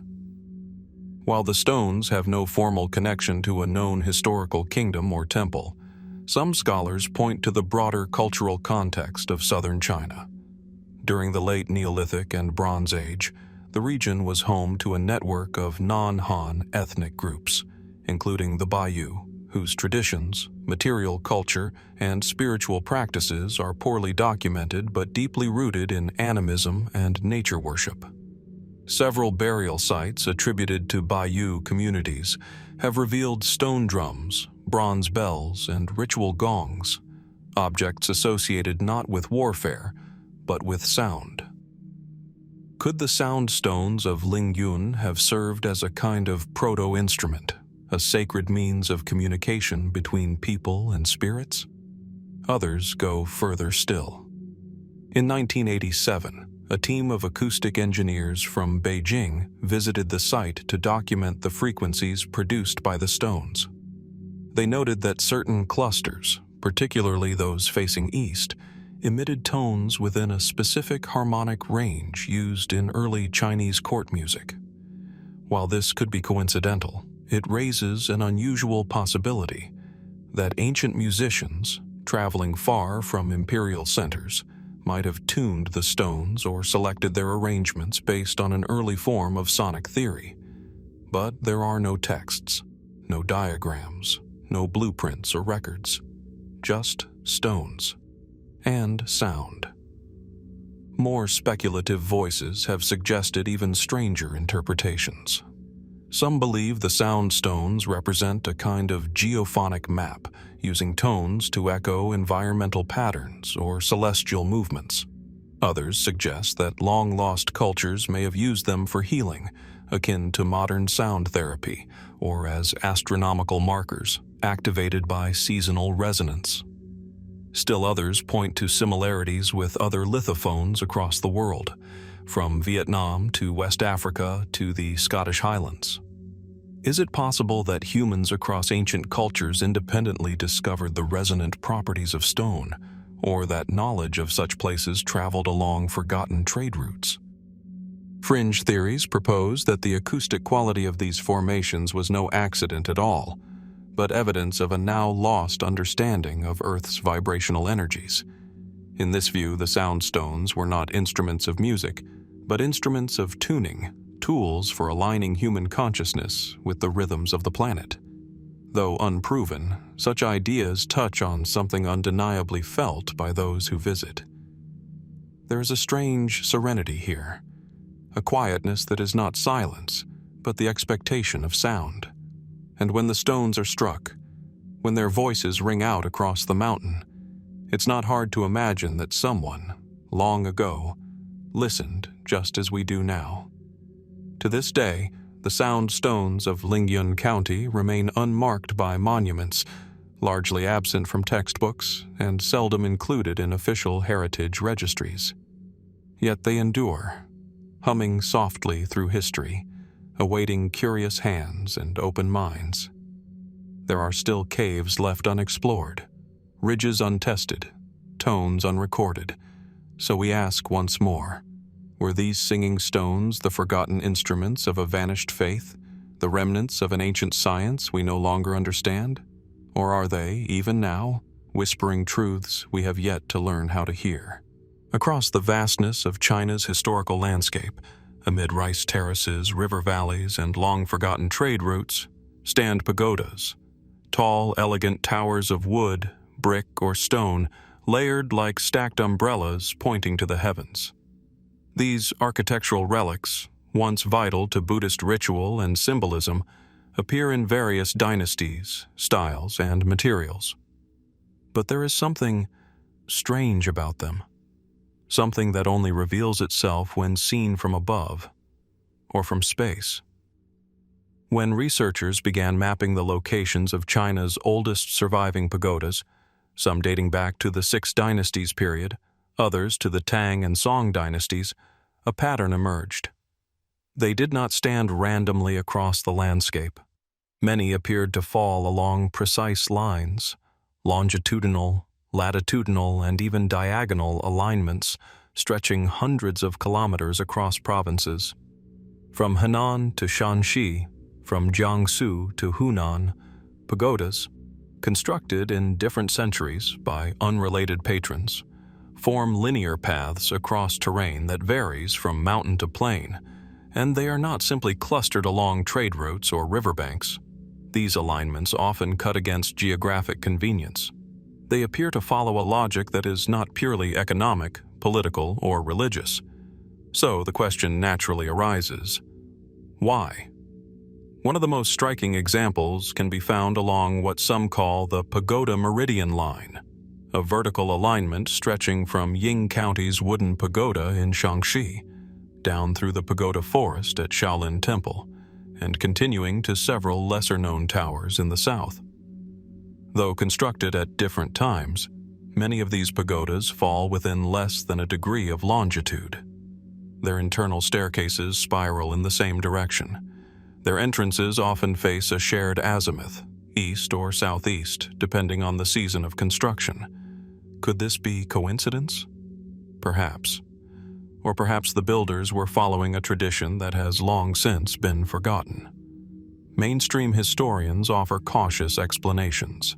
They suggest that pagodas were often built atop older geomantic sites, places identified through feng shui, the ancient Chinese practice of harmonizing human structures with the energies of the land.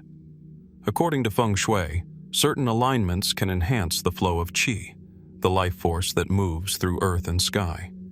But even this explanation has limits, because while feng shui emphasizes the local, the orientation of a house to a mountain, a tomb to a river, it does not typically call for vast inter-regional alignments. Yet that is what we find. In recent years, satellite data has revealed even more curious connections. Some ancient pagodas appear to be equidistant from one another. Others fall along paths that mirror star constellations, particularly those of the Big Dipper and Orion, both of which held spiritual significance in Daoist cosmology and Chinese astronomy. Take the Iron Pagoda of Kaifeng, built in 1049 AD, renowned for its glazed tiles and intricate Buddhist imagery. Draw a line southeast to the Songyue Pagoda, built over 500 years earlier on Mount Song, and you'll intersect a third, lesser-known structure whose ruins still echo the octagonal design found in both. Together, they form an isosceles triangle on the map, the orientation of which aligns almost exactly with the setting position of the star Altair during the autumn equinox. Was this astronomical, ceremonial, or merely the result of spiritual intuition? Ancient Chinese architects were not strangers to the sky. Imperial observatories date back to the Zhou dynasty, and celestial orientation played a key role in royal tomb construction. But pagodas, ostensibly religious buildings, were never explicitly described as astronomical markers, at least not in surviving texts. So where did this knowledge go? Some researchers have suggested that the alignments are evidence of a lost network, a system of sacred geometry that connected sites of power across the empire, long before such concepts were written down. Others believe the pagodas mark the locations of ley lines, invisible energy grids, a theory echoed by enthusiasts around the world. While these ideas remain speculative, they raise another question. Could the placement of pagodas have been part of a greater spiritual or energetic system, one intentionally obscured by time or design? Ancient Daoist texts speak cryptically of the lines of the dragon, pathways where heaven and earth meet. And in Buddhist texts, the construction of a pagoda is said to anchor the Dharma to a place, rooting spiritual energy in the material world. What if the builders believed they were not merely creating places of worship, but tuning the landscape? Then there are the practical anomalies. Why do so many ancient pagodas remain standing, even in earthquake-prone regions? Engineers have long admired the resilience of these structures, especially the wooden pagoda of Ying County, built entirely without nails, which has withstood over 900 years of seismic tremors. Its central column, a hollowed core that flexes with movement, is a marvel of early engineering. But some researchers note that the placement of the pagoda at the convergence of two minor fault lines may not be accidental. In fact, several ancient pagodas rest at points where tectonic forces meet, places of geologic instability or energy. Could it be that the builders intentionally chose such locations, not in defiance of nature, but in alignment with it? Today, many of these ancient towers have become tourist destinations, admired for their architecture, but rarely questioned for their placement. Their spiritual legacy is honored, their cultural value preserved, but their alignments, geometric, astronomical, energetic, are mostly forgotten. Still, the questions remain. Were these alignments intentional? Did the builders of ancient China inherit a system of cosmic planning now lost to us? Or are we seeing patterns where none were meant to be? In a land as vast and storied as China, certainty is elusive. But perhaps, in the shadows cast by stone towers rising skyward for over 1,000 years, the echoes of purpose still linger, waiting to be noticed, waiting to be understood. In the heart of the North China Plain, where modern fields meet broken ruins and the wind whispers through low ancient hills, there lies the faint outline of a forgotten power. Scattered across Hubei province, among burial mounds and half-collapsed foundations, are the last physical traces of a once thriving but enigmatic realm, the Zhongshan kingdom. And with it, a question that continues to baffle historians. What happened to its royal bloodline? Zhongshan was no mythical place. It appears in historical texts. It minted its own coinage. It traded jade, horses, and bronze with more powerful neighbors like Zhao and Qi. Founded during the Warring States period, sometime around the 5th century BC, Zhongshan was relatively small in territory, but its influence far outpaced its size. Situated in a geopolitical fault zone, the kingdom survived not by military might, but by diplomacy, craftsmanship, and strategic alliances. For generations, the royal house of Zhongshan maintained a fragile autonomy in the shadow of larger, more aggressive states. The capital, located near what is now Pingshan County, was known for its sophisticated architecture and unusual funerary practices.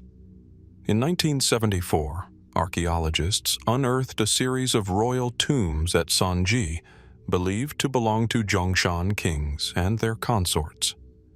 Within, they found lavish bronze vessels, jade burial suits, and most striking of all, a bronze screen carved with mysterious symbols, inscriptions that do not appear in any known warring state's script. The tombs bore no direct name. No surviving inscription explicitly identified the monarch, but all signs pointed to royalty. These were no common graves. And yet, despite the wealth, despite the records, despite the military encounters mentioned in Chinese annals, the final fate of Zhongshan's royal family remains missing from history. There is no account of a last king, no documentation of the line's extinction, no captured lineage, no exile, no execution, just silence. The mainstream historical explanation is cautious. Most scholars believe Zhongshan was likely absorbed, gradually or forcefully, into the expanding state of Zhao around 296 BC.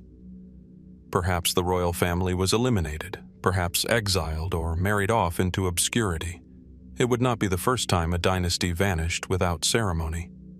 But there are inconsistencies. In the records of the grand historian, Shiji, which meticulously detail the rise and fall of other warring states' kingdoms, Zhongshan's fall is handled with unusual brevity. There is no dramatic account of conquest, no records of surrender, of captured officials, or resistance. It simply disappears from the political landscape, as if erased. Could the royal family have fled, taking their archives, relics, and identities with them? Did they vanish into rural nobility, deliberately hiding their bloodline? Or was something more deliberate at play? In the decades following the excavation at Sanji, several curious discoveries came to light. First, at least 3 royal tombs were found empty, stripped clean with no skeletal remains. Yet the chambers had been sealed, their passageways collapsed from above, suggesting they had not been looted in later periods. Why would tombs be constructed, elaborately and at great cost, for occupants who were never interred? Second, several nearby stone tablets carried faint inscriptions, too eroded to read completely. But one fragment, now held in a provincial museum, includes characters that have been interpreted by some epigraphers as meaning, "The house will return," a possible reference to a royal line in exile, or one intending to re-emerge. Third, and perhaps most intriguingly, there have been oral traditions among certain northern Hubei villages claiming descent from a banished court.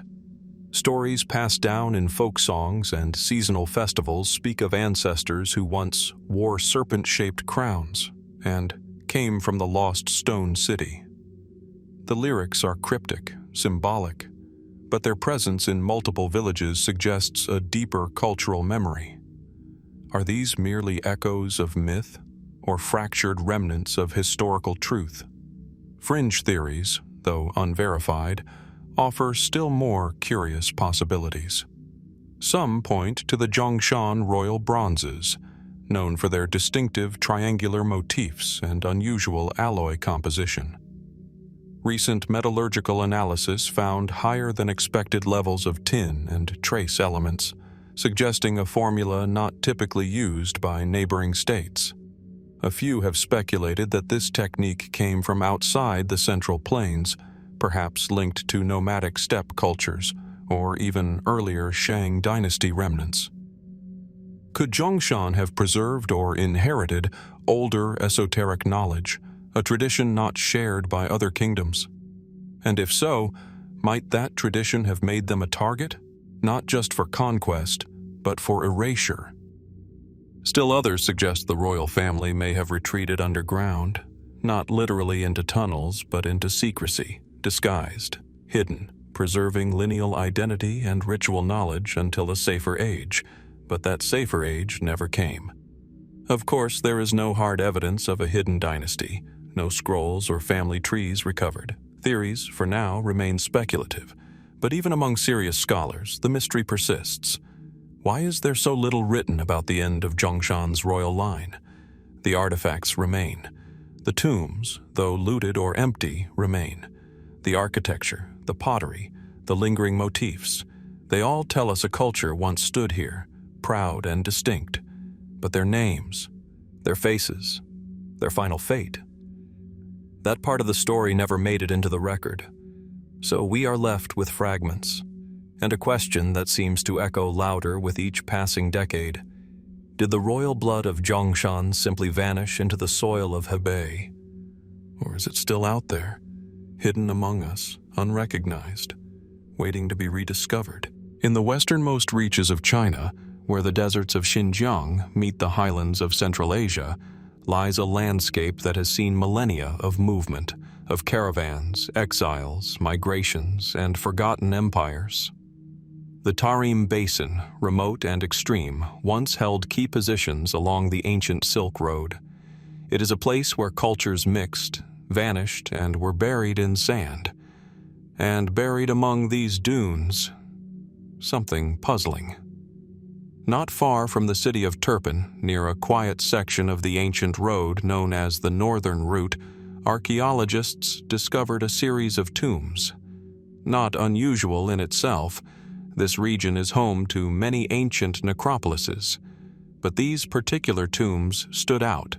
They were hexagonal, perfectly so. Each tomb was a subterranean chamber encased by 6 sides of stone or timber. Some were constructed with brick, others with hardened earth, but all shared the same startling geometric precision. From above, when uncovered by excavation, the tombs resembled massive 6-pointed stars, their internal chambers radiating with uncanny symmetry. But who built them? And why such a shape?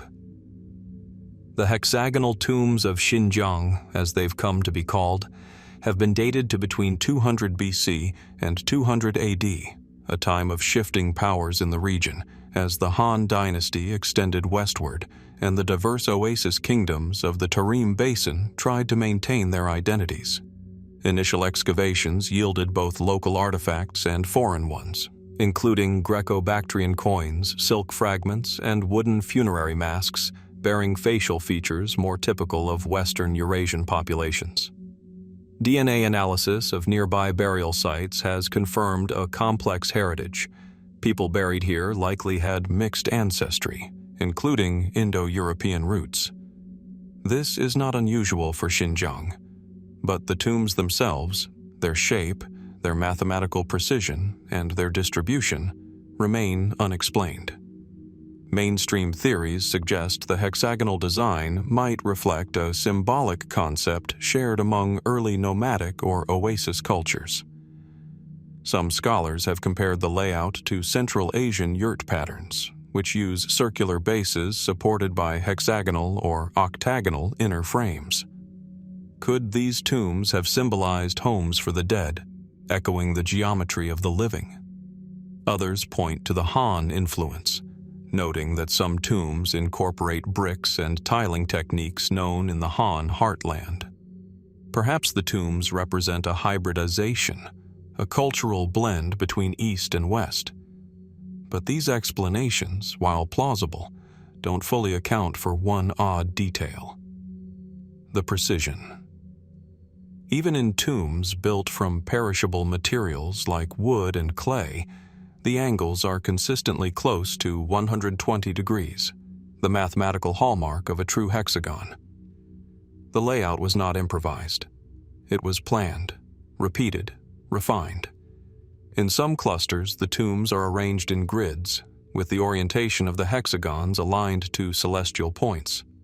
Several face due east.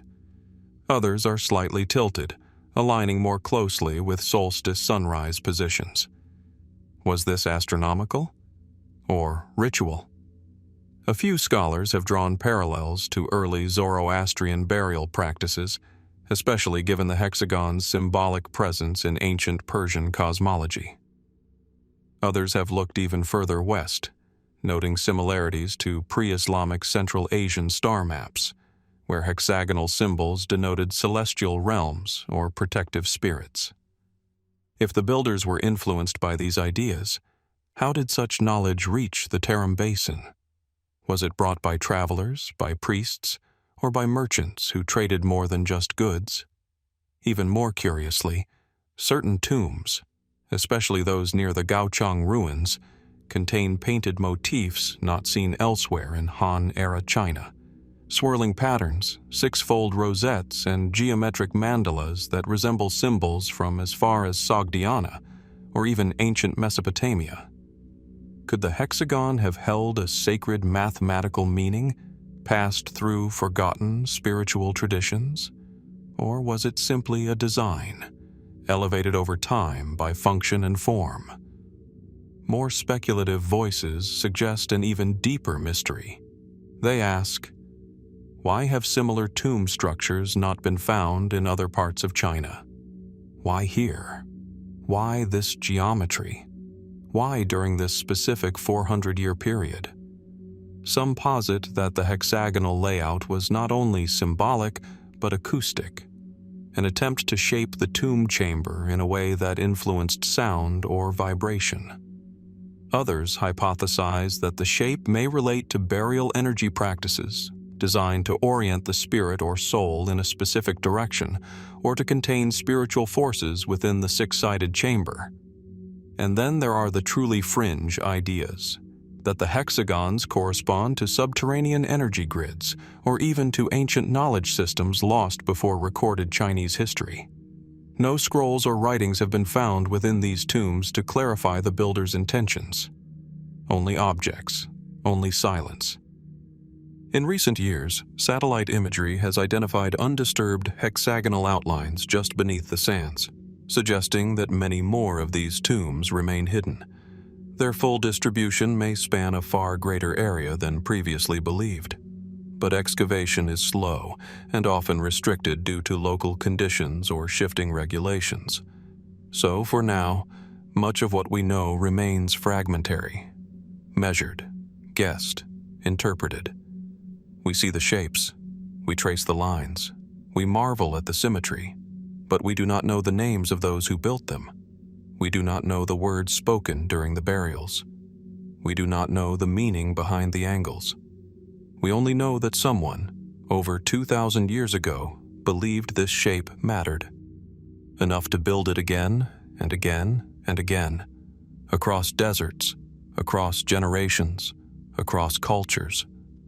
And as the shifting Xinjiang winds bury and uncover the Earth's memory, we are left to ask, what ancient code did these hexagons carry, and what might they still be waiting to reveal beneath the silence of the sand?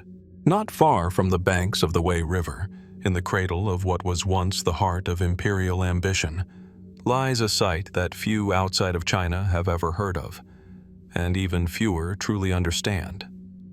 Among the scattered remnants of Xianyang, once the capital of the mighty Qin Empire, is a ruined stone platform, rectangular in form, elevated slightly above the surrounding plain.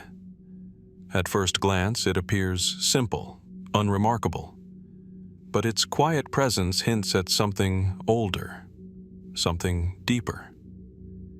It is known today as the Dragon Platform, a name steeped in symbolism, a name with no clear origin, a name that invites questions, many of which remain unanswered. Xianyang rose to prominence in the 3rd century BC as the imperial seat of Qin Shi Huang, China's first emperor. From here, sweeping reforms were issued, great walls were begun, and the foundation of a unified empire was laid. The Dragon Platform is believed by some scholars to have stood at the center of this transformation, a stage for ritual, command, and display. Its original structure, long since stripped by war and time, may have once towered with timber beams and gold-tipped columns. But what remains today is the base, cut stone and rammed earth, worn by centuries, yet still holding form. And yet, there is no definitive record of the Dragon Platform's purpose. Historical texts mention an elevated dais in Xianyang from which the emperor gave orders and conducted state ceremonies. But they offer no detailed description, no measurements, no depiction. The platform we see today may be that very structure, or it may be something else entirely. Its shape is unlike other known ceremonial platforms from the Qin or Han periods. Its alignment, too, is curious, tilted just a few degrees off true north, in contrast to the strict cardinal orientation favored by later imperial designs. Was this intentional? Was it symbolic? Or was it part of a tradition lost in the violent collapse of the Qin dynasty? One theory holds that the dragon platform was used in astronomical observation. Its height and open placement could have provided clear sightlines across the valley. Ancient Chinese rulers often associated heavenly alignment with earthly power. Could the platform have served as a stage for watching the stars, mapping the cosmos, aligning the emperor's rule with celestial order? Others suggest a ritual function, perhaps a place of offerings, or communication with divine forces. The term dragon, after all, in Chinese tradition, is not merely mythical. It represents imperial authority, cosmic energy, and the flow of qi between heaven and earth. A platform bearing such a name may have been intended as a junction point, where the emperor stood between worlds. Yet the lack of carvings, altars, or inscriptions makes it difficult to confirm any ceremonial use. Unlike the temples of later dynasties, this platform is austere, bare, silent, almost unfinished. Could it have been part of a greater complex, a gateway to structures now lost beneath layers of earth and time? In 2001, ground-penetrating radar revealed subsurface anomalies near the Dragon platform, patterns suggesting buried walls or chambers beneath the surrounding soil. Excavations were limited but tantalizing. A series of ancient drainage channels were uncovered, cut with precision into the platform's base. Their function remains uncertain. Some believe they were symbolic, meant to direct ritual libations. Others think they may have carried real water, linking the platform to nearby springs or underground aquifers. Why would water have mattered? In Daoist and early Imperial cosmology, water was believed to be a conduit of spirit and energy. Certain sites were chosen for their connection to dragon veins, lines of energy moving through the earth.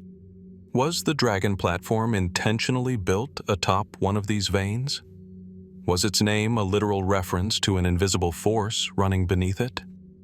No conclusive evidence has been found, but some researchers have pointed to the platform's geographic placement.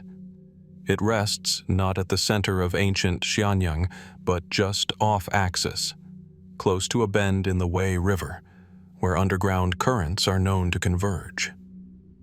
Could that location have held significance beyond the practical? Then there's the question of the platform's disappearance from historical memory. Following the fall of the Qin dynasty in 206 BC, the city of Xianyang was burned, its palaces razed by rebel armies. Little remained. The Han emperors built their own capitals elsewhere, and the dragon platform faded from maps, from scrolls, from awareness. It wasn't rediscovered until the mid-20th century, during surveys of the Qin capital's ruins. Its name, Dragon Platform, was preserved only in a few scattered folk accounts and vague mentions in later records, possibly retroactively applied. But if this structure was once the heart of Qin imperial ritual, why is it not better known? Why no imperial edicts referencing it directly? Why no description of its use during the dramatic reign of the first emperor? Was it meant to be secret? Was it used for purposes we no longer understand? Or did its importance lie not in what it was, but in where it was? Today, the Dragon Platform sits alone, a low, weathered rise in the soil.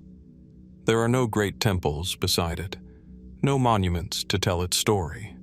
Only the soft rustle of grass, the quiet echo of footsteps, and the weight of unanswered questions. It could be a remnant of lost ritual, a fragment of ancient astronomy, a throne platform, or something older, something never meant for record. And as the light fades over Xianyang, casting long shadows across the broken plain, we are left to wonder, was the dragon platform a seat of earthly power, or a link to something greater? What ceremonies once echoed across its stones, and what truths still lie hidden beneath the silence of the soil? In the eastern heartlands of ancient China, where the Lu, Qi, Jin, and Chu states once jostled for power, time seems suspended. Here, in the loess-covered plains and river-woven valleys of Shandong and Henan, generations of scholars, rulers, and warriors walked paths now lost beneath soil and stone.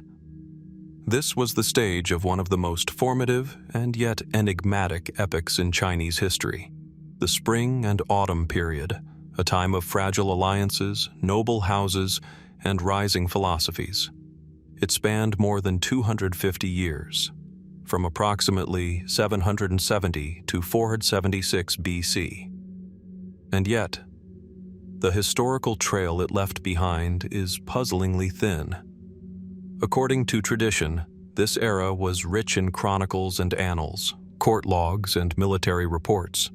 Each major state, it is said, kept detailed records of its activities, treaties, wars, rituals, eclipses, and more. But today, aside from a few surviving fragments, those records have vanished.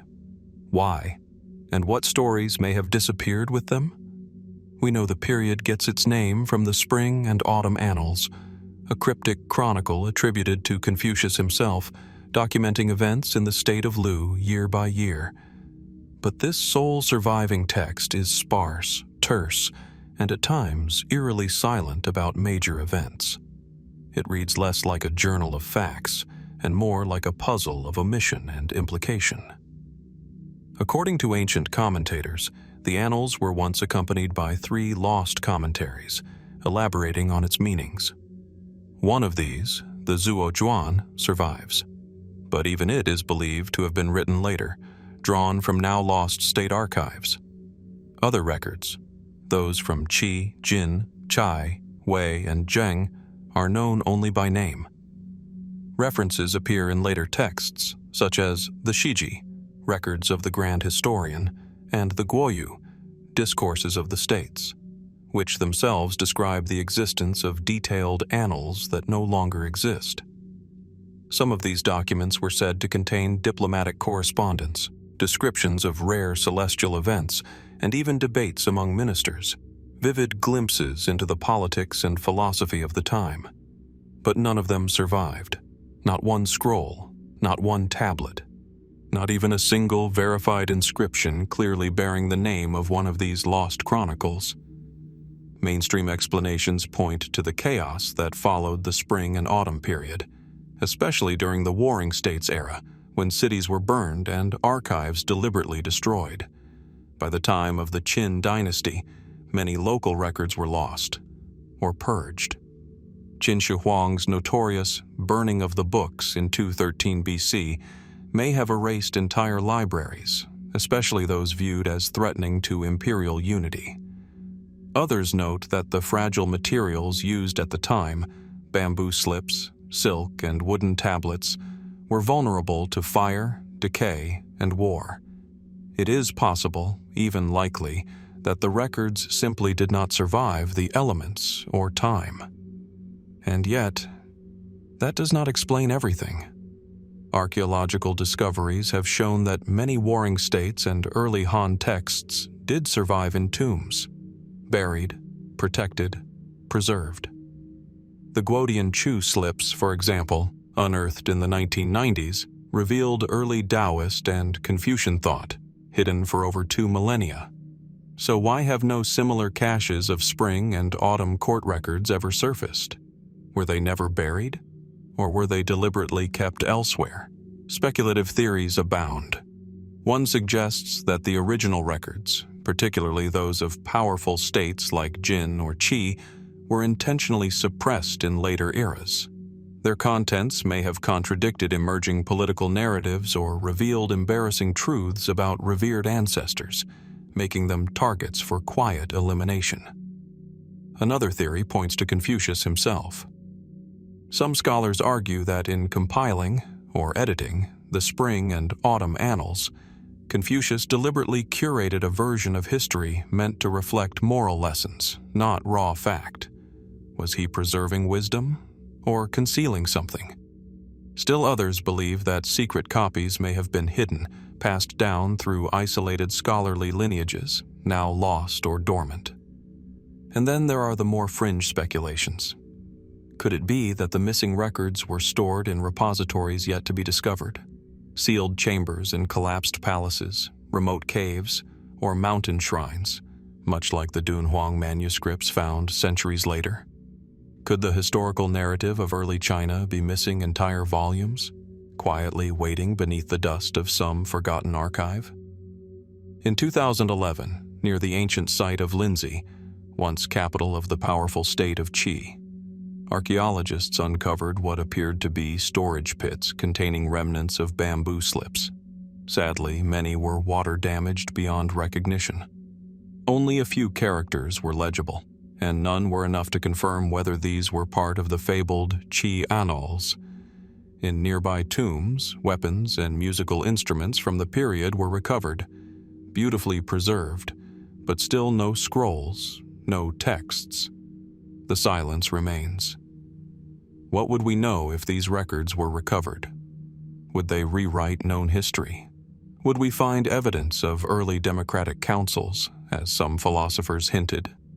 Would we learn more about the mysterious disappearance of smaller states such as Xian, Shen, and Bao, swallowed and forgotten without explanation? Would we uncover hidden wars, secret alliances, suppressed uprisings?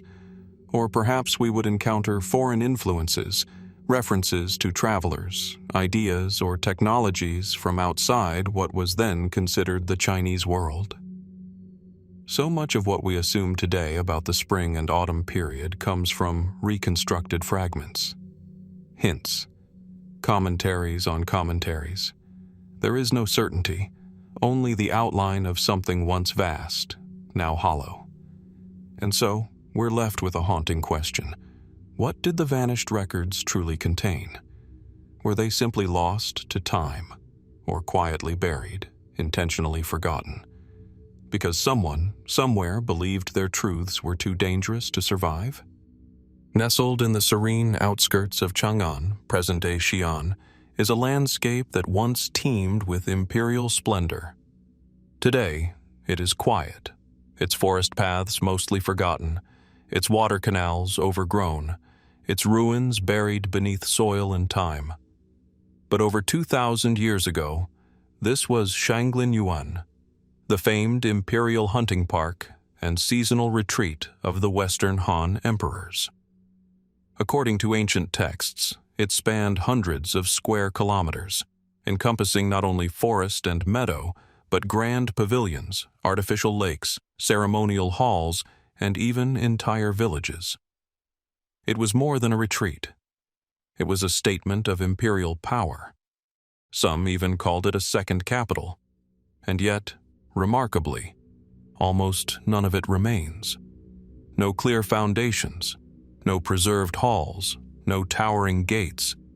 Even its central palace, the legendary Zhongshan Palace, said to rival the Forbidden City in grandeur, has left behind little more than fragmented tiles and scattered bricks. How could something so vast, so meticulously constructed, vanish almost completely? Historical records from the Han Dynasty describe Shanglin Yuan as a majestic expanse filled with artificial landscapes, created lakes, elevated terraces, and engineered rivers. It hosted imperial banquets, ritual hunts, and even early astronomical observatories. Poets wrote of its splendor. Officials feared its political intrigues. Philosophers debated its symbolism. At its height, under Emperor Wu of Han, r. 141-87 BC, the complex included over 100 structures, interconnected by causeways and canals. The emperor himself was said to retreat here not only for pleasure, but for state affairs and esoteric rituals, many of which involved early forms of Daoist alchemy and communication with the heavens. The palace at Xianyang was described in scrolls as vast, glistening with bronze and gold, its chambers designed in symbolic alignment with stars and cosmological diagrams. So again we ask, where is it now? Why do these accounts echo across empty fields? Mainstream historians suggest a slow decline. After the fall of the Western Han in 9 AD and the rise of subsequent dynasties, Shanglin Yuan lost its prominence. Earthquakes and floods may have damaged its structures. Locals likely scavenged its materials during times of hardship. Wooden buildings collapsed, stone foundations were plundered or buried. Still, such explanations feel incomplete. Given its scale, some ruins, columns, roads, gates should have persisted. Yet, extensive surveys of the area have yielded only fragmentary remains. No central palace complex has been definitively located. Even using modern archaeological tools, including satellite imaging and ground-penetrating radar, researchers have found disturbingly little. So the mystery deepens. Could the ancient texts have exaggerated its grandeur? Possibly. But many Han-era authors were known for factual logistical records, detailing distances, materials used, and labor counts. The sheer number of references to Shanglin Yuan across multiple texts and authors makes fabrication unlikely. Others propose that soil erosion, intensified by centuries of agricultural use, gradually buried or erased the structures. Some researchers point to the Ba River, which once ran through Shanglin Yuan but has since shifted its course. Floods may have devastated the region more than once, burying entire sections of the complex beneath thick sediment layers. Still, no major urban footprint, roads, courtyards, walls, has emerged in the geological record. Then come the more speculative ideas. One proposes that the Zhongshan Palace and surrounding halls were dismantled deliberately during the rise of the Eastern Han, both as a symbolic rejection of the extravagance of Emperor Wu's rule and as a political strategy to remove centers of past power. Stone by stone, they say, the site was erased from the physical landscape. Another theory, more elusive, suggests the region may hold subterranean structures, intentionally built beneath the earth for ritual or defensive purposes. References in Han texts to hidden halls and buried chambers within Shanglin Yuan have led some to wonder if the most sacred parts of the complex were never meant to be seen, only accessed by select members of the Imperial court. In 1987, during a routine excavation in the area, archaeologists uncovered a set of ornate tiles and fragments of decorated bronze, bearing celestial patterns unlike those from other Han palaces. But before the site could be fully explored, seasonal flooding halted the dig. No further funding was allocated, and the area has since been overtaken by vegetation. Could there be more waiting just beneath the surface? There are also whispered stories from local villagers, legends passed down through generations. Some speak of stone roads that echo at night, or of lakes that vanish and reappear with strange lights above them. These tales are often dismissed, but they echo the old Han descriptions of Shanglin Yuan as a place of illusion and transformation, where the boundary between the human and cosmic was thin. Was this simply poetic metaphor? Or was there something truly unique about this vanished place? Today, a few scattered markers indicate where Shanglin Yuan might have stood. Modest signs, small exhibitions, a museum display here or there. But the physical city itself is missing. Its presence remembered only in lines of poetry and sparse imperial records. Perhaps it still sleeps beneath the loess soil, waiting for a careful hand and a patient eye. Or perhaps it was always meant to vanish, an ephemeral mirror of empire built not just to impress, but to disappear. Why did a capital of such stature leave behind so little? Was it destroyed, buried, dismantled, or never truly meant to endure.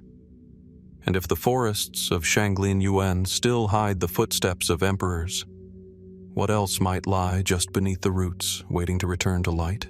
In the desolate, wind-swept hills of Hetaoyuan, in the province of Gansu, there lies a puzzle carved into the bones of the land itself.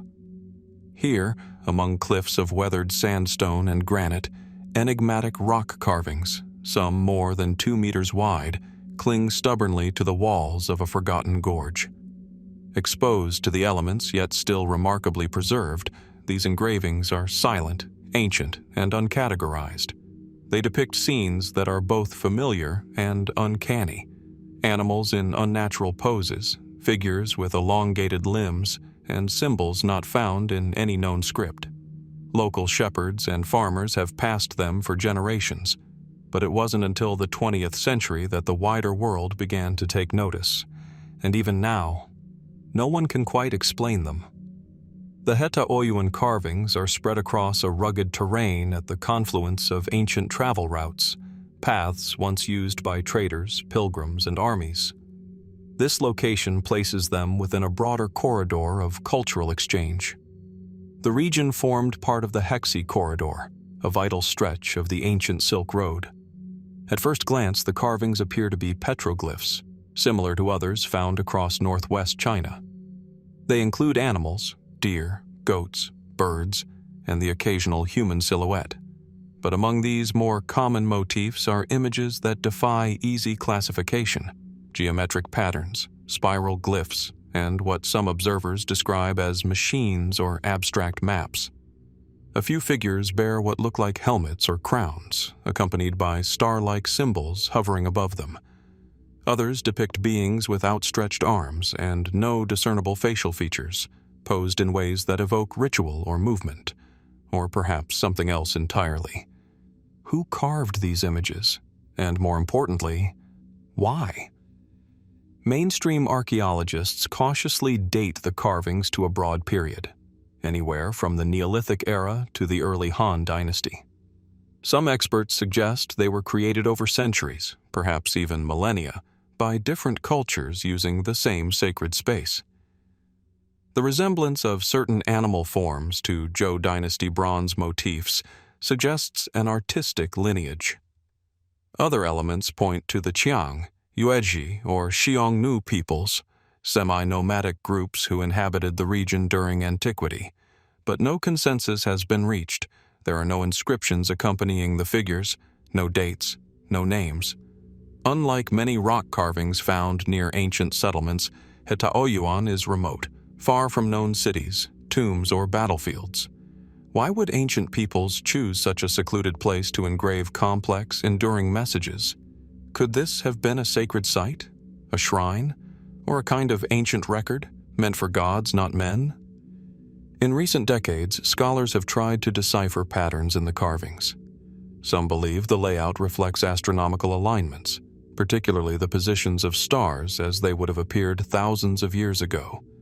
One section of the gorge features a grid-like pattern carved into flat stone, with circular indentations that some researchers claim could correspond to lunar phases or solar cycles.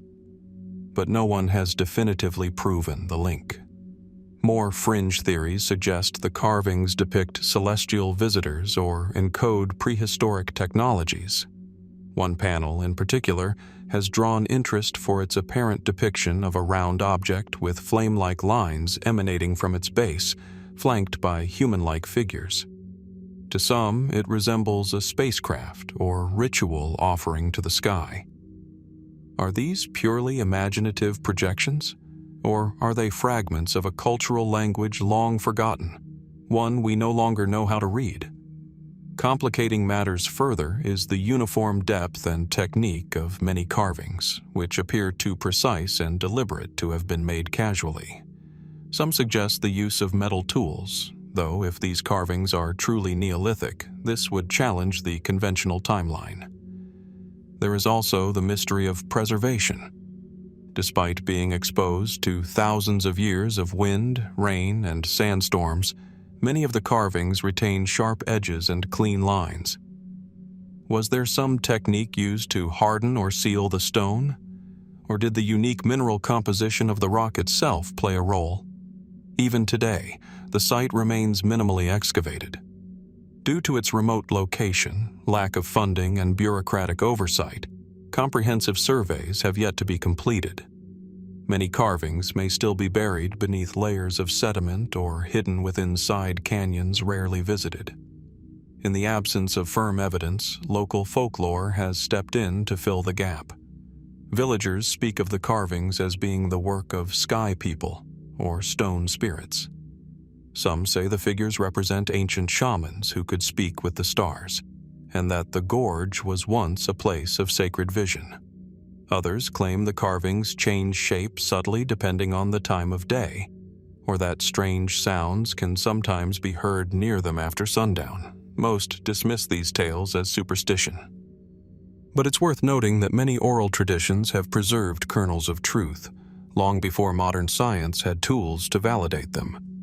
Could there be deeper meaning hidden in the symbols? Back in the academic realm, a small number of researchers continue to study the Hetaoyuan site, hoping that advances in digital scanning, AI pattern recognition, and comparative cultural studies might one day offer a breakthrough. Until then, the gorge remains silent. The carvings, untouched by time, stare out across the dry valley like ancient witnesses, guarding secrets written in a language we no longer speak. What message did the carvers hope to leave behind? Were these symbols a map, a memory, a warning, or a ritual communication with powers beyond comprehension? And if we could decipher them, would we recognize what they meant? Or would we still be strangers to the world they came from? At the height of the Han dynasty, amid scrolls of jade wisdom and tapestries embroidered with constellations, a peculiar object sat quietly within the inner chambers of the imperial court. It was neither weapon nor artifact of ritual. It did not glint with gold or clatter with jade beads. It glowed. In multiple sources, ranging from official annals to obscure court memoirs, there are references to luminous stones kept within the imperial palace, especially during the reign of Emperor Wu of Han, 141 to 87 BC, a ruler famed for his obsession with immortality, alchemy, and the metaphysical. These stones, often described as emitting light in darkness or glimmering without fire, were prized not for their beauty, but for their strangeness. And to this day, no one is entirely sure what they were. The earliest descriptions appear in the Book of Han and the Grand Historian's records, both primary sources documenting the life and ambitions of the Han court. One passage mentions a gift received from Western emissaries, a night-shining stone, said to glow like a lantern without flame. Another details how a certain chamber of the palace was lit entirely by such stones, requiring no candles or lamps. Some modern scholars believe these may have been fluorescent minerals, rocks with trace elements that glow faintly when exposed to sunlight, then emit that stored energy slowly over time, a kind of natural phosphorescence. But the intensity and warmth of the glow described in the texts challenge that notion. Could these have been early observations of radioactive minerals? Some speculate they may have been pieces of uraninite, automite, or other slightly radioactive ore, which in very rare circumstances emit a dim glow. If so, it raises another question. How could ancient scholars, with no knowledge of atomic structure, have identified and safely handled such materials? And why were they not more widely mentioned or feared? The Han dynasty was a time of expansive curiosity. Under Emperor Wu, expeditions were sent to the western regions, alchemists were given patronage, and Daoist mystics became imperial advisors. In this milieu, objects with unusual or inexplicable properties were not merely tolerated, they were actively sought. Some Daoist texts speak of stones from the heavens, meteoric rocks charged with celestial qi. Others describe spirit lights trapped within minerals by ancient sages. In the classic alchemical treatise, Baopuzi, certain divine stones are said to glow as proof of their spiritual potency, and when ground into powder, might aid in achieving physical transformation or eternal life. Were the luminous stones simply part of this broader tradition, or were they something different? Fragments of archaeological evidence provide tantalizing hints. In 2003, during an excavation near the former Han capital of Chang'an, archaeologists unearthed a bronze box from a ruined noble tomb. Inside was a collection of minerals, some naturally reflective, others with an unusual iridescent sheen. Among them were flecks of fluorite and scheelite, minerals known today to fluoresce under ultraviolet light. But no glowing stones were recovered, and of course, any truly radioactive material would have degraded or been buried for safety over the centuries. In the absence of physical evidence, speculation continues. Could the luminous stones have been lost technologies, perhaps materials treated with unknown compounds to create persistent glow? Were they artifacts of trade, rare and exotic items from distant lands that have since vanished from record? Or were they simply poetic metaphors, exaggerations born from the imaginations of court chroniclers trying to impress readers with tales of otherworldly wonder? Another theory suggests that the luminous stones may have been symbols rather than scientific phenomena. In ancient China, light held profound spiritual meaning, representing clarity, virtue, and the presence of the divine. The idea of a stone glowing in darkness may have been a metaphor for wisdom or imperial enlightenment, especially when associated with the figure of the Son of Heaven. Yet this interpretation doesn't fully account for the multiple physical descriptions, nor does it explain why officials across dynasties continued to mention them, even as the metaphors of earlier ages shifted. What was it about these stones that compelled such fascination? In recent decades, Chinese mineralogists have attempted to recreate some of the described effects. Using a combination of rare earth elements, phosphors, and heat treatment, they've produced stones that glow softly for hours after exposure to sunlight. But the process is modern, and no evidence suggests such techniques were known in antiquity. Which brings us back to a lingering possibility. Were the luminous stones the product of natural phenomena we no longer recognize? Or materials traded through now lost routes, sourced from places no longer accessible? Perhaps they were small miracles of chemistry. Perhaps they were symbols of unreachable wisdom. Or perhaps, like so many mysteries of the Han court, they are reminders of how much has been lost. Not through catastrophe, but through time. What were the luminous stones that bathed Han palaces in silent light? Were they the last embers of a forgotten science, or flickering echoes of a world where mystery and meaning were one? And if such stones once existed, what else might still lie hidden, deep within palace vaults, sealed tombs, or the mountains that gave them birth? In the heart of Luoyang, where today's urban sprawl hums with modern life, there once stood a palace that marked the dawn of imperial ambition. A palace described in ancient texts as grand beyond measure, adorned with painted rafters, sprawling courtyards, and gates that opened onto the dreams of empire. This was Luoyang's first imperial palace, said to have been built during the Western Zhou dynasty more than 3,000 years ago. Later, under the Eastern Han dynasty, Luoyang rose again to prominence, becoming the eastern capital and spiritual heart of the realm. And yet, of the palace itself, there is almost nothing left. No pillars, no foundations, no towering remnants swallowed by time. Only scattered clues in the soil and cryptic passages in ancient texts suggest that it ever existed at all. How could a structure of such importance, celebrated in poems, recorded in state annals, even depicted in ceremonial scrolls, vanish so completely? The mystery begins with what is known. According to the Book of Han and the Zuo Zhuan, Luoyang's original palace complex was established by King Cheng of Zhou around 1038 BC. when he moved the royal court eastward. This act was deeply symbolic. A new capital, built in alignment with heaven's will, marking the Zhou as rightful heirs of the mandate.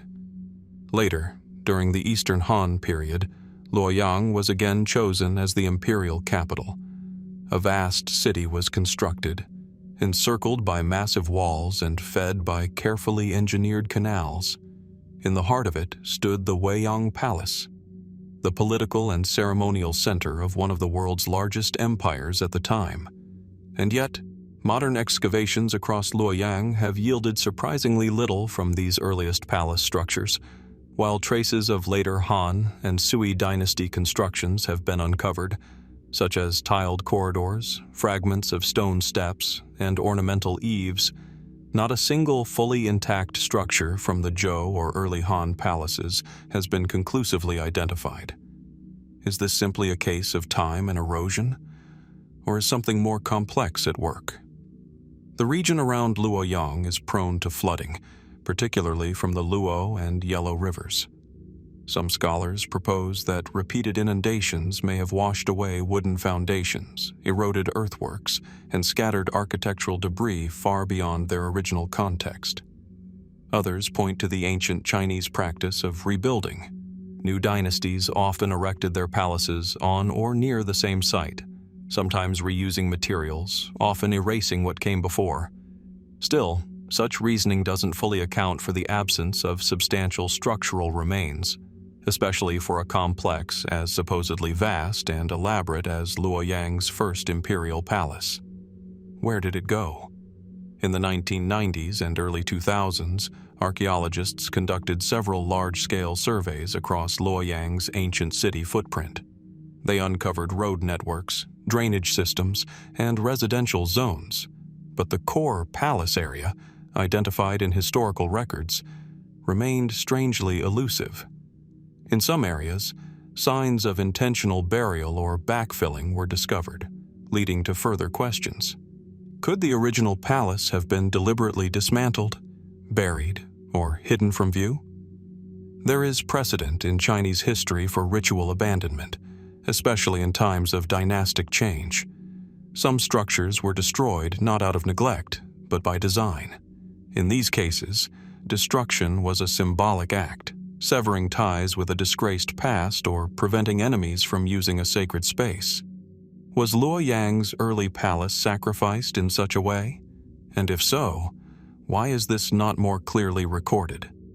More speculative theories have emerged, especially among fringe historians and independent researchers. Some propose that the palace was constructed with materials not meant to last, a deliberate reflection of Zhou cosmology, which emphasized the impermanence of worldly power. Others suggest the possibility of subterranean construction, citing vague references to hidden halls and buried chambers beneath the city. One theory, drawn from Daoist allegory, posits that the original palace was never a fully physical structure, but a cosmological map, with architecture designed to mirror the celestial order, more symbolic than functional.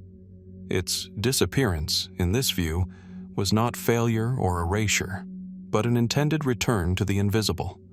Still others believe it may not be lost at all, but merely misplaced, hidden beneath layers of modern infrastructure, waiting to be discovered under train stations, high-rise apartments, or shopping centers. This isn't the first time a major palace has vanished. Even Luoyang Palace in Chang'an, once the largest palace complex in the world, was nearly forgotten until archaeological campaigns in the 20th century began to reveal its scope. And yet, Luoyang's first palace is unique for the silence surrounding it. No collapse is recorded, no fire, no looting on the scale that would account for complete disappearance. Its erasure is quiet, subtle, deliberate. Today, Luoyang is a city in motion. Beneath its concrete roads and subway lines lie strata of forgotten eras. Archaeologists still dig, slowly, carefully, between schools, beneath parks, under roads where scooters pass and vendors shout. Every so often, a tile, a coin, or a fragment of glazed pottery surfaces. But the palace? Still missing. No beams, no throne room, no altar to the heavens. Was the palace buried by the will of kings? Was it dismantled and repurposed by those who came after? Or does it lie hidden beneath Luoyang's streets, waiting for a moment when the earth will once again give up its secrets? As time presses forward and the modern world builds upward, the question lingers: how can something once so grand disappear so completely? In the subtropical wilderness of southern China, where rivers twist like dragons and green hills fold into one another like waves of silk, a civilization once flourished, independent, enigmatic, and largely lost to time. This was the domain of the Baiyue, a confederation of tribal peoples whose presence is documented across more than 1,000 years of early Chinese history. They are mentioned in ancient texts as living beyond the borders of the Central Plains in what is now Guangdong, Guangxi, Fujian, Jiangxi, and parts of Vietnam. But despite their long-standing relationship with the dynasties of the north, through war, trade, and slow assimilation, the true origin of the Baiyue remains shrouded in mystery. Who were they? Where did they come from? And why did such a vast and vibrant culture seem to dissolve so completely into the empires that followed? The earliest references to the Baiyue appear in Warring States period texts, where they are described as tribal outsiders, fierce in battle, skilled in navigating the waterways, and adorned in tattoos and elaborate headdresses. The records of the Grand Historian by Sima Qian speaks of them as both adversaries and trading partners, occupying lands rich in copper, salt, and pearls. Archaeological finds from the region suggest a sophisticated material culture distinct from the more northerly Zhou and Han styles. Excavations at sites such as the Xixia culture in Guangdong and Wucheng culture in Jiangxi have uncovered bronze drums, jade ornaments, and burial styles that suggest both ritual complexity and regional uniqueness. And yet, the Baiyue remain difficult to define. The term Baiyue itself, literally 100 Yue, is not a precise ethnonym. It was a collective label used by northern chroniclers to describe numerous unrelated or semi-related tribal groups.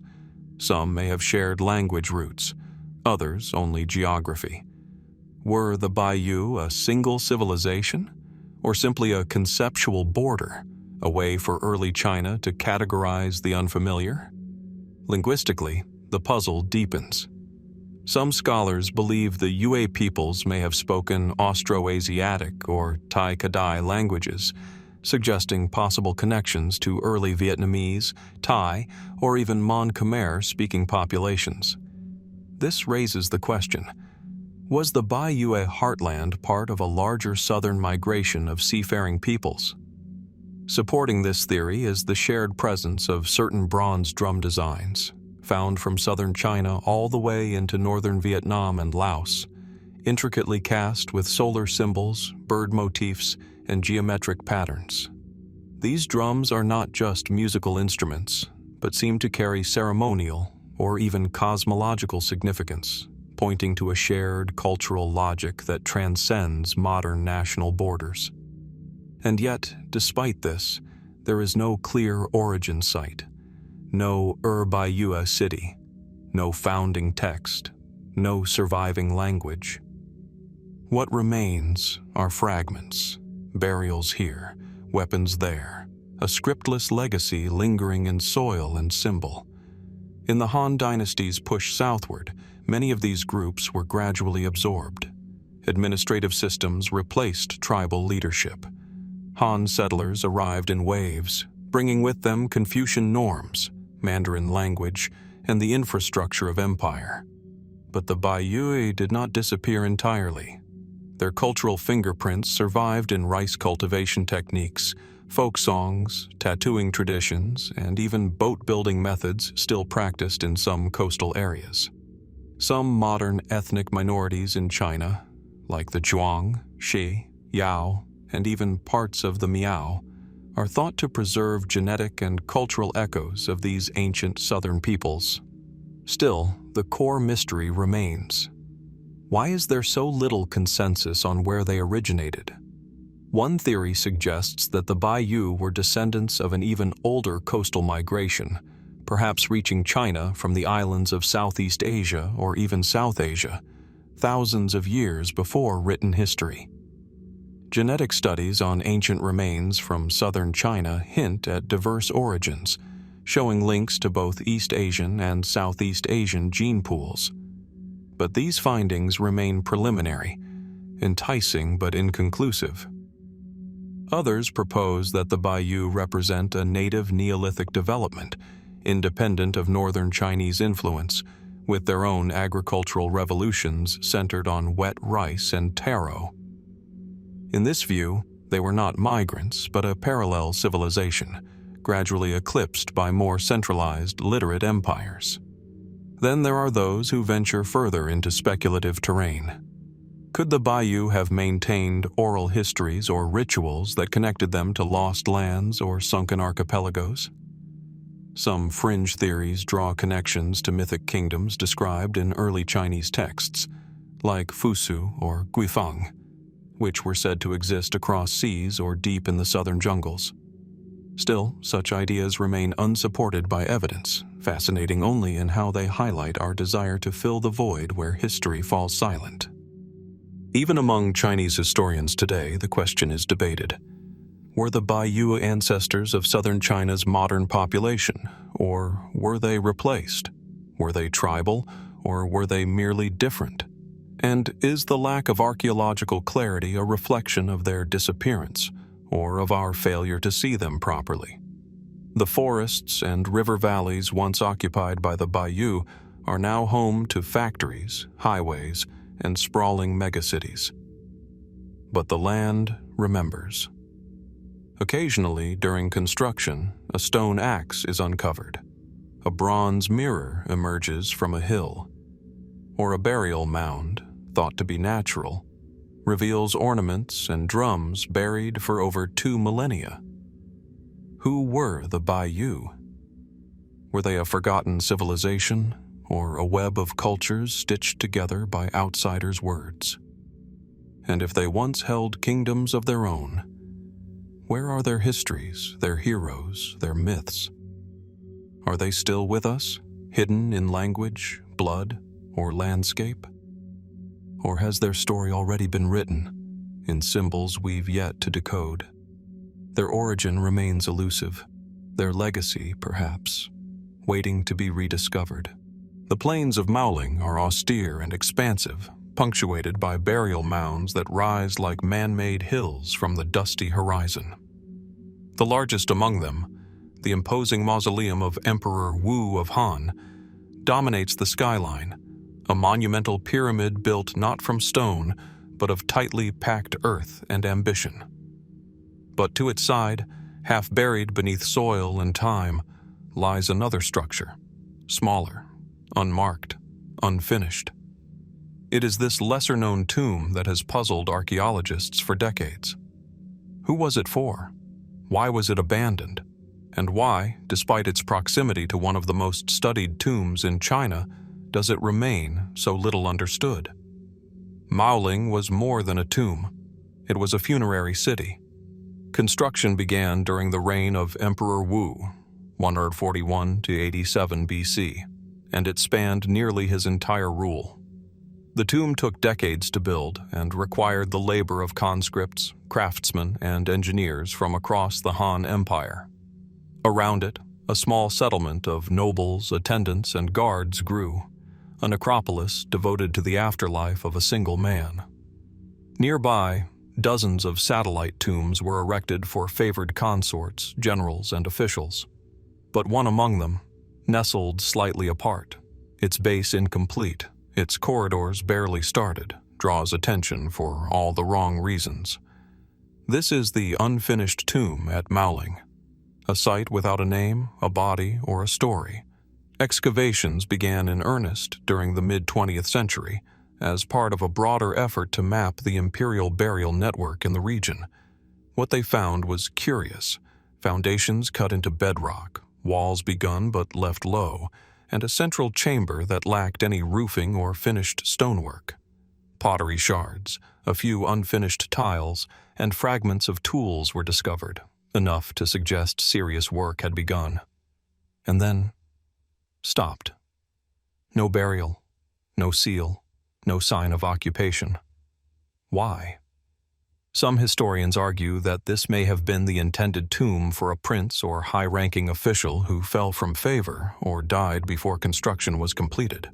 In the rigid political order of the Han court, the withdrawal of imperial favor could mean erasure from memory. An unfinished tomb would be both a literal and symbolic cancellation. But this explanation leaves many questions unanswered. If the person fell from grace, who were they? Why is no record of their disgrace or halted burial recorded in the surviving historical texts? The Han dynasty was known for its detailed court chronicles, yet none mention the abrupt abandonment of a tomb at Maoling.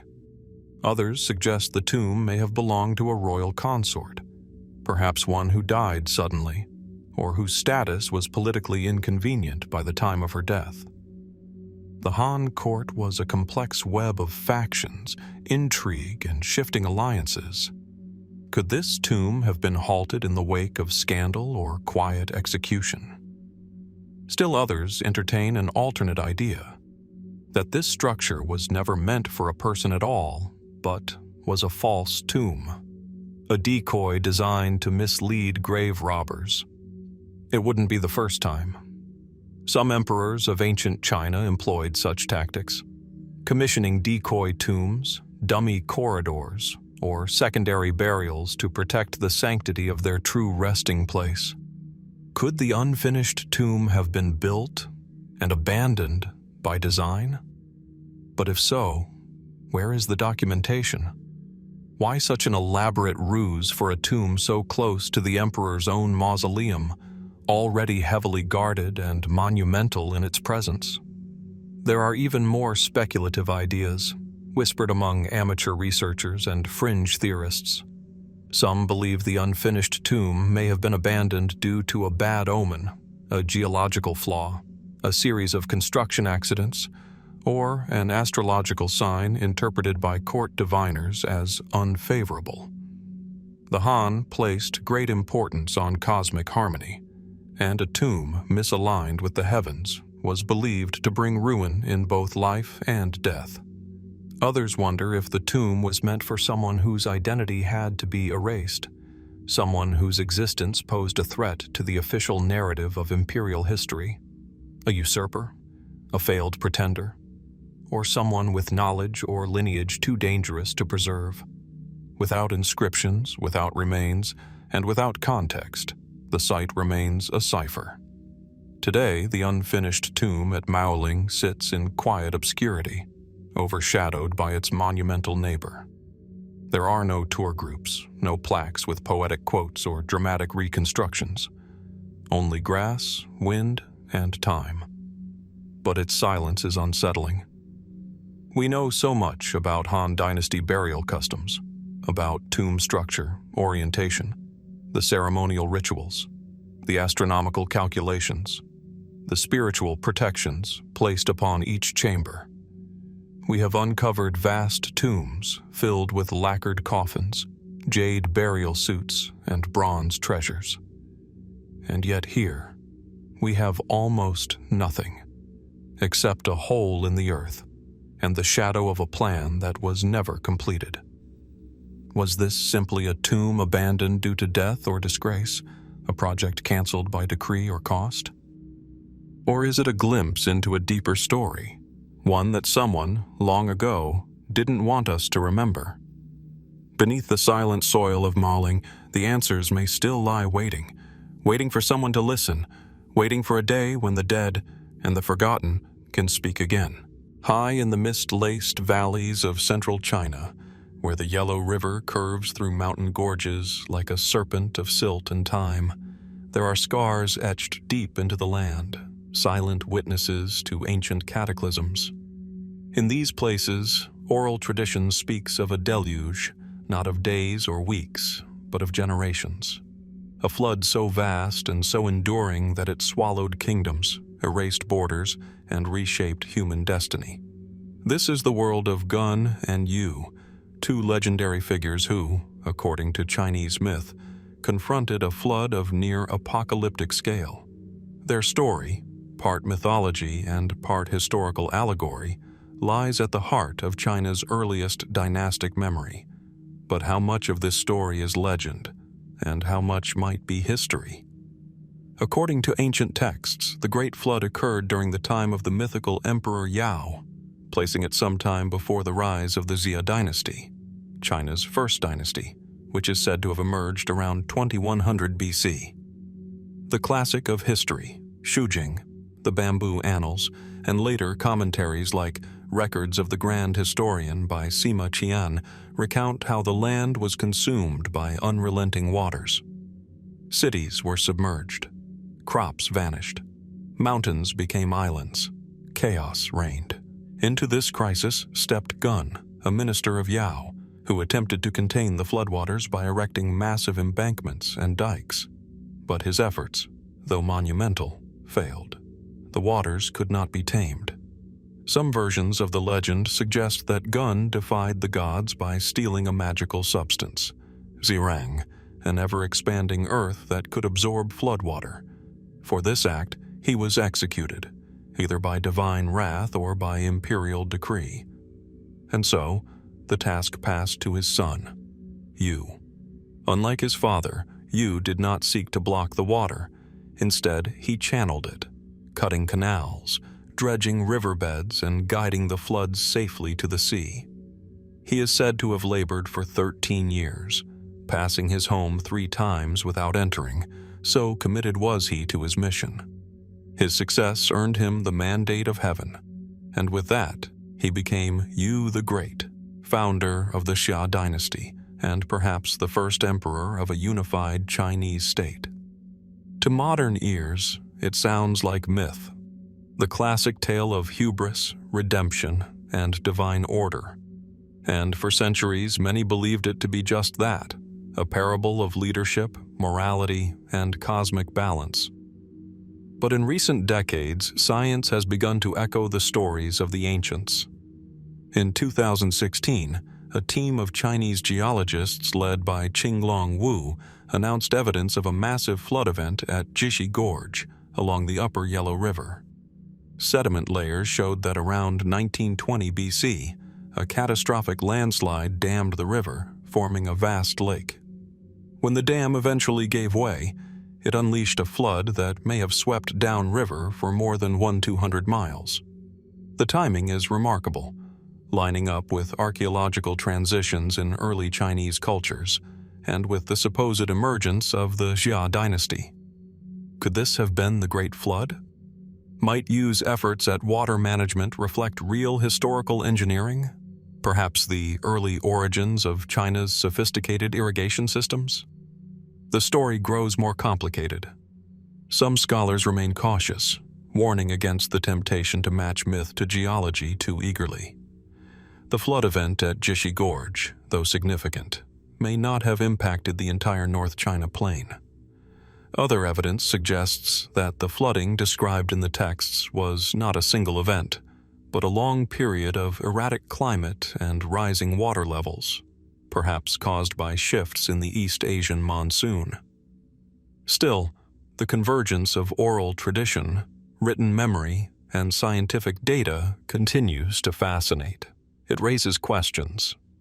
Was Gun's failure a metaphor for outdated methods, walling off chaos instead of redirecting it? Was Yu's success a historical reflection of innovation, perhaps even the rise of new political powers who brought order where others could not? And if the Xia dynasty truly existed, as increasing archaeological evidence seems to suggest, could its legitimacy have been rooted in real achievements in hydraulic engineering? Some fringe theories take the conversation further still. They note the similarities between the Great Flood and flood myths across the world, from Mesopotamia's Epic of Gilgamesh, to the biblical deluge, to Indian and Native American traditions. Could these stories point to a shared ancestral memory of global flooding at the end of the last ice age? Or are they simply recurring archetypes? Stories humans tell to make sense of water's power to destroy and renew. Other speculations dive into the symbolic, interpreting Xianyang as a metaphor for technological or philosophical knowledge, perhaps even lost knowledge that predates known civilization. If so, what was this expanding Earth, and why did it disappear from later records? Today, the legacy of Gun and Yu lives on, not only in texts, but in stone carvings, ancient maps, and the names of rivers and canals. Yu is venerated as a culture hero, the embodiment of reason over chaos, of harmony over destruction. But his story remains blurred by time. We have no tomb of Yu, no undisputed writings in his own hand, only scattered relics, shifting sediment, and whispers passed down over millennia. Did Gun and Yu truly exist? Was the Great Flood a historical catastrophe or a symbolic transformation? And if there was a civilizing figure who tamed the waters, what else might he have shaped in the world we now take for granted? The floodwaters have long since receded, but the mystery, like a river running deep beneath the surface, continues to flow. High in the mountain ranges of western and southern China, far from the bustle of the lowland plains, stone plank roads, also known as zhanyudao or cliff-hanging walkways, wind their way across vertical faces of rock. These roads are unlike the wide imperial causeways or caravan tracks of the Silk Road. Instead, they are perilously narrow, often less than a meter wide, made from flat slabs of stone embedded into the sides of cliffs, sometimes resting on wooden or stone brackets drilled directly into the rock. In places like Sichuan, Yunnan, and Guizhou, fragments of these precarious paths remain, hidden in gorges, carved above waterfalls, or vanishing into thick forest. Some climb so steeply or sit at such dangerous elevations that even seasoned mountaineers hesitate to follow them. They seem built not for comfort, but for necessity. But necessity for what? Historical texts offer some guidance. The Han Dynasty, 206 BC, 220 AD, particularly during its western expansion, is said to have constructed plank roads for military campaigns through rugged terrain.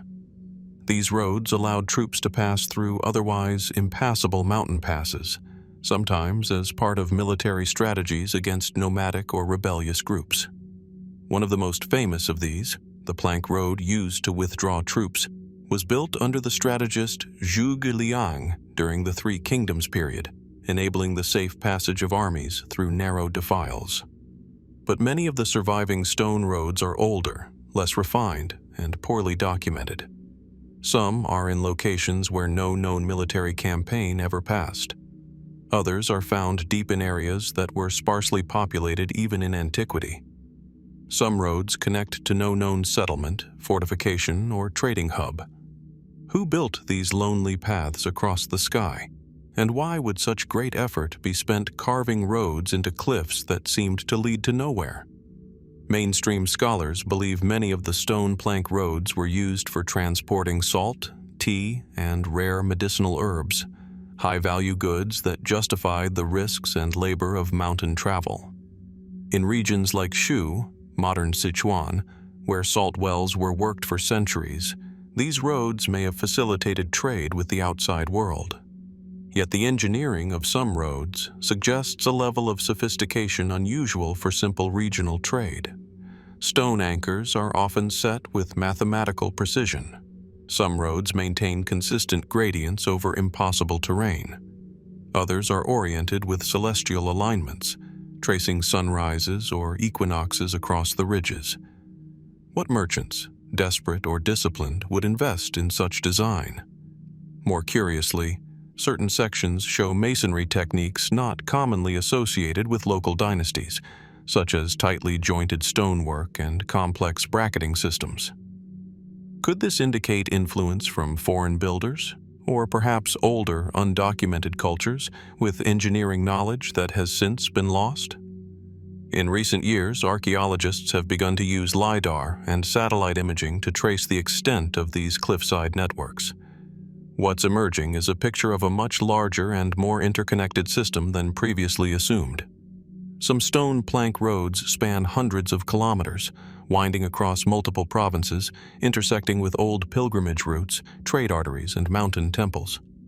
Some even seem to connect to sacred sites, Daoist hermitages, forgotten shrines, and geomantically significant peaks. Were these roads used not just for goods, but for rituals? Did priests or shamans walk these narrow ledges as acts of devotion or initiation? And what of the road segments that lead directly into caves, some of which contain ancient carvings, faded murals, or burial niches? Was there once a purpose that blended the sacred and the practical? A fusion of logistics and cosmology now lost to time? A few fringe theorists take the mystery further.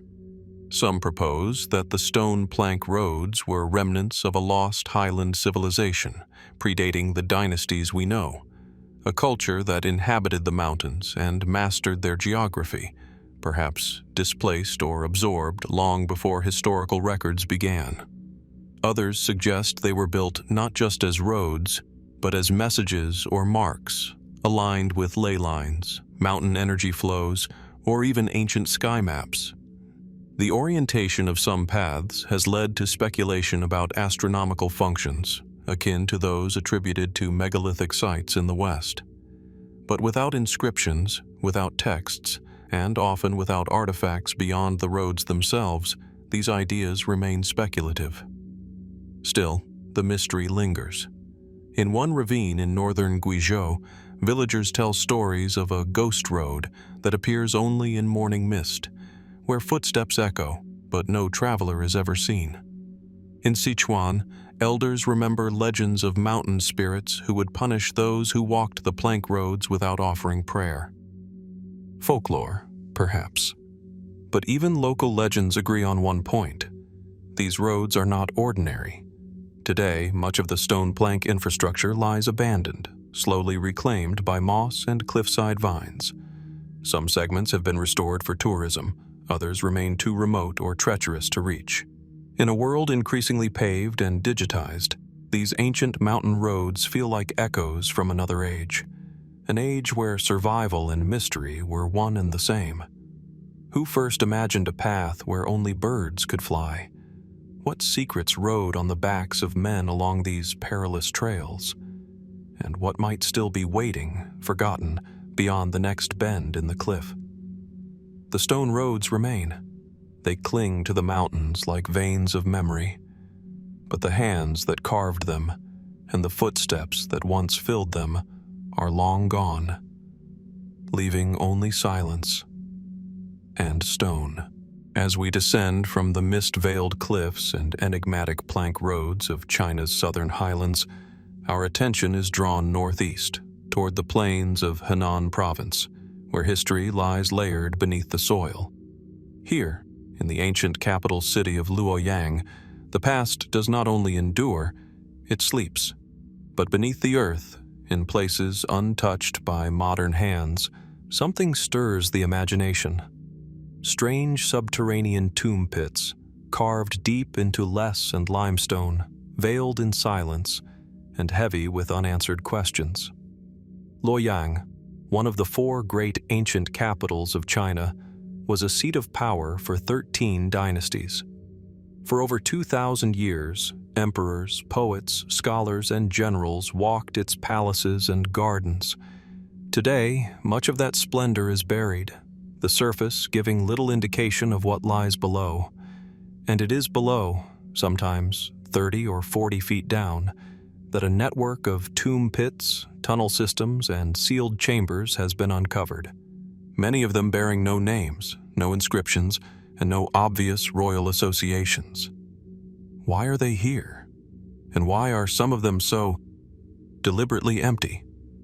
It began, as many mysteries do, with a chance discovery.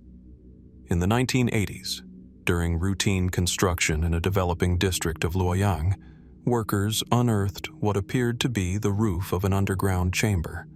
Archaeologists were summoned. Upon excavation, they found a series of tomb pits, each cut into the earth with precision, arranged in geometric formations, and entirely devoid of grave goods. There were no skeletons, no pottery, no signs of plunder, just airless silence and the subtle imprint of long-departed intention. Since then, dozens of similar pits have been located in the region, each offering more questions than answers. Some are square, others rectangular. A few descend into multi-level subchambers, with slopes or steps carved directly into the walls. In some cases, stone slabs form thresholds or seals, as though once meant to keep something either in or out. But perhaps most curious of all, several tombs appear to have been deliberately left unfinished. Tools marks vanish mid-wall. Side chambers halt abruptly. It's as if the builders stopped and never returned. Mainstream scholars propose that many of these tombs date back to the Eastern Han Dynasty, 25 to 220 AD, or perhaps to the Northern Wei period, both times when Luoyang flourished as a political and spiritual center. Tombs were common in these eras, constructed with care to house the dead in their journey to the afterlife. But even within that context, these pits are anomalous. For one, their emptiness is uncharacteristic. Han tombs are typically adorned with grave goods, pottery figures, coins, bronze mirrors, even miniature architecture. But many of the Luoyang pits are barren, not looted, not desecrated, simply never used. Could these have been practice tombs, built for training stonemasons and artisans? Some experts consider this possibility, but others question the scale and effort involved. Why train in such depth and complexity for projects never intended for use? Another theory suggests they were false tombs, created to mislead grave robbers. Yet the lack of any matching real tomb nearby undermines this interpretation. Who would go to such lengths to build a decoy, only to bury the actual occupant somewhere completely unconnected? Then, there are the tombs whose architectural features defy easy explanation. Some contain narrow shafts resembling air vents, though they reach no surface. Others include aligned niches, too small for burial, but too intentionally carved to be ignored. In one pit, a perfectly circular basin is cut into the stone floor, filled long ago with crushed jade fragments and nothing else. Was it ritualistic? Symbolic? A forgotten practice from a lost sect? The lack of inscriptions only deepens the puzzle. In Chinese burial tradition, names, titles, and dedications are usually carved to preserve legacy and rank. But these pits are silent. No epitaphs, no records, no hint of who, if anyone, they were meant for. Could they be the remnants of an esoteric sect operating in secrecy beneath the capital's soil? Or were they abandoned for reasons now lost? Political upheaval, plague, or shifting religious customs? More speculative thinkers have wandered further afield. Some point to the uniform precision and mathematical layout of the tomb clusters, suggesting they may have served a non-funerary purpose altogether, perhaps part of an underground astronomical observatory or a ritual grid aligned with celestial phenomena. Others speak in whispers of underground initiations, rites of passage for elites or mystics, trials in darkness, solitude, and silence. More fringe theories propose pre-dynastic origins, claiming the tombs are built atop or within far older tunnels from a lost civilization, one that predated written Chinese history altogether. As with many ancient mysteries, physical evidence is thin, but the absence of answers is precisely what keeps curiosity alive. A few of the tomb pits remain open to researchers. Others have been resealed, preserved but inaccessible. The vast majority likely remain hidden, undiscovered beneath apartment blocks, farmland, or forest. Each new excavation has the potential to change the narrative, but progress is slow, and modern Luoyang continues to grow, its foundations built over the thresholds of forgotten tombs. What were these pits meant to hold? Who planned their symmetry, then left them untouched? And if they were never tombs at all, what were they? In the stillness beneath Luoyang's soil, stone walls breathe centuries of silence, and in that silence, perhaps, a truth still waits to be uncovered. As we leave behind the hidden tomb pits beneath the soil of Luoyang, those silent, hollow monuments to forgotten rituals, our gaze drifts eastward toward the misty coastline of Shandong province. There, where forested hills slope gently toward the sea, lies another enigma. Not beneath the earth, but lost entirely to time. A city once hailed in imperial records, praised in poetry, and feared in military dispatches, now vanished. Langya. Its name lingers in classical texts.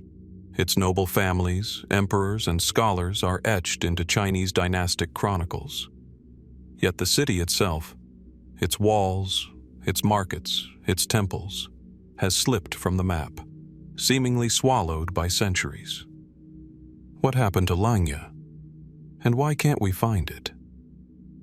The Langya mountain range, cloaked in pine and stone, runs along the southeastern curve of modern-day Shandong.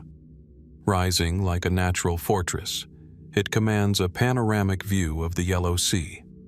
According to the Book of Han and other historical records, this region once hosted a provincial capital, Langya Commandery, a vibrant political and cultural hub dating back to the Qin and Han dynasties, over 2,000 years ago. Langya wasn't an obscure outpost. It was a place of strategic importance and intellectual legacy. Emperors sent emissaries here. Poets wrote of its landscape. The famed Eastern Han physician Zhang Zhongjing, often dubbed the Hippocrates of China, is said to have served in its administration. Yet, despite this prominence, there is no consensus on the city's original location. Over time, Langya faded, not just from political importance, but seemingly from physical reality. Archaeologists and historians have long debated where exactly Langya once stood.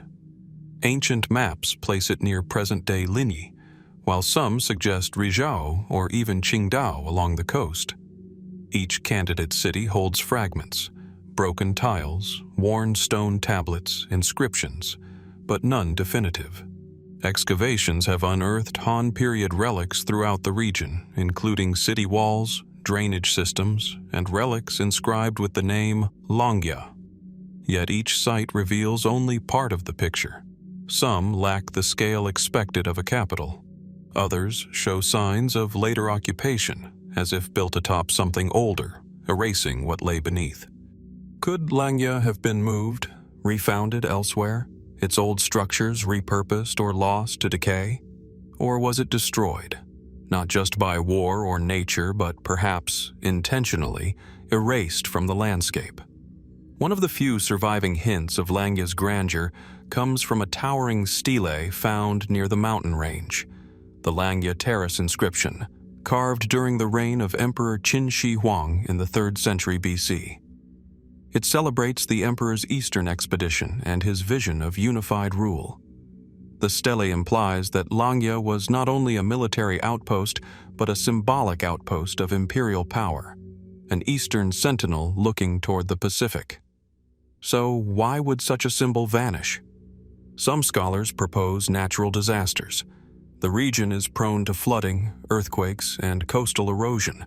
Perhaps Langya fell victim to a sudden catastrophe, its wooden architecture rotted away, its stone foundations buried under silt or swept to sea. Others point to the political turmoil that racked later dynasties. Rebellions, foreign invasions, and administrative restructuring often led to the abandonment of commanderies. Cities were razed, renamed, or relocated. Over centuries, the memory of Langya may have been displaced, its name transferred to new towns, its original site forgotten even by those who once lived nearby. But then come the more speculative ideas, those whispered at the edge of historical consensus. Could Langya have been a ritual city, meant for imperial processions and symbolic acts more than daily habitation? Some believe the city may have served as a temporary administrative center, built with deliberate impermanence. If so, it might have left fewer architectural traces than a traditional urban core. There are also folkloric accounts of a buried city beneath the hills of eastern Shandong, its spires visible only in certain dreams or storms. In some versions, Langya was cursed, its fall the result of broken oaths or celestial retribution, its ruins sealed beneath rock and root. Modern satellite imagery has shown unusual rectangular anomalies in the Langya region, possible substructures or man-made terraces concealed by forest. Are these remnants of the ancient city, or merely geological formations? Further surveys are needed, but local development has complicated exploration efforts. Even today, the mystery endures in daily life. In the hills near Linyi, villagers still refer to old wells as the Emperor's Fountain, or to forest clearings as Scholar's Court. Children grow up hearing tales of an invisible palace, its halls echoing underground. Whether these stories are the last breath of forgotten truth or the result of centuries of imagination, no one can say. And still, Langya's name persists. It remains an administrative designation, a district, a school, a landmark, as if the land itself cannot forget, even if the stones no longer speak. Why has Langya's heart, its true, original city, remained hidden for over 2 millennia? Did its memory survive, scattered across records and ruins, while its walls were reclaimed by time? Or is Langya still out there, intact beneath centuries of sediment, waiting for a careful hand to find it? In the shadow of the Langya Mountains, where pine needles fall softly on ancient soil, the answer may lie sleeping, for now. As the mist settles over the narrow stone alleys of an old Chinese village, the world takes on a quieter tone. The night air hums with an almost imperceptible tension, a feeling that something is just beyond the reach of ordinary perception. In the early hours before dawn, when even the most nocturnal creatures grow still, local legends say a different kind of marketplace begins to stir. No stalls are built, no voices are raised. But somewhere, perhaps in a forest clearing, a shadowed courtyard, or a half-forgotten path just beyond the town's edge, items appear for sale. Mysterious traders, their faces obscured by veils or shadow, offer strange wares. Ancient coins, scrolls written in fading ink, talismans that pulse faintly with warmth. The shoppers, never seen clearly, and the purchases, never remembered clearly. This is the realm of the ghost market, a legend whispered across generations in China, one cloaked in silence, uncertainty, and questions that defy time. What is the origin of this tale? And could there be a kernel of truth hidden within its spectral frame? The legend of the ghost market, or Guichang, Guishi, is one of the more peculiar enigmas from China's vast tapestry of ancient folklore. It doesn't revolve around a lost kingdom or a buried tomb, but rather around a concept, a place that is more temporal than physical, more sensed than seen. Descriptions of ghost markets appear sporadically across classical Chinese literature. One of the most famous accounts appears in the Yuan Zazu, a Tang dynasty miscellany compiled in the 9th century. In it, a scholar stumbles upon a bustling night market filled with incredible and exotic goods. He buys a bowl made of luminous jade, only to find the next morning that it has turned to ash. The market itself had vanished. No stalls, no sellers, no trace it had ever existed. Were these just cautionary tales? Metaphors for illusion and desire? Or was there once something more literal behind them? Some historians argue that the ghost market legend evolved from real underground marketplaces that operated at night to avoid taxation or imperial scrutiny. During the Tang and Song dynasties, strict market regulations limited when and where trading could occur. Night markets, though technically forbidden, flourished in certain cities. Traders would gather quietly, often under cover of darkness, and disappear before dawn. It's possible that over time, these secretive gatherings took on a supernatural flavor in the popular imagination. But then there are the more unsettling details. In most versions of the legend, time behaves strangely in a ghost market. Hours pass in what feels like minutes, or vice versa. Traders speak in riddles or languages no one quite recognizes. Buyers who attempt to take anything without permission are said to vanish, or to awaken miles away with no memory of how they got there.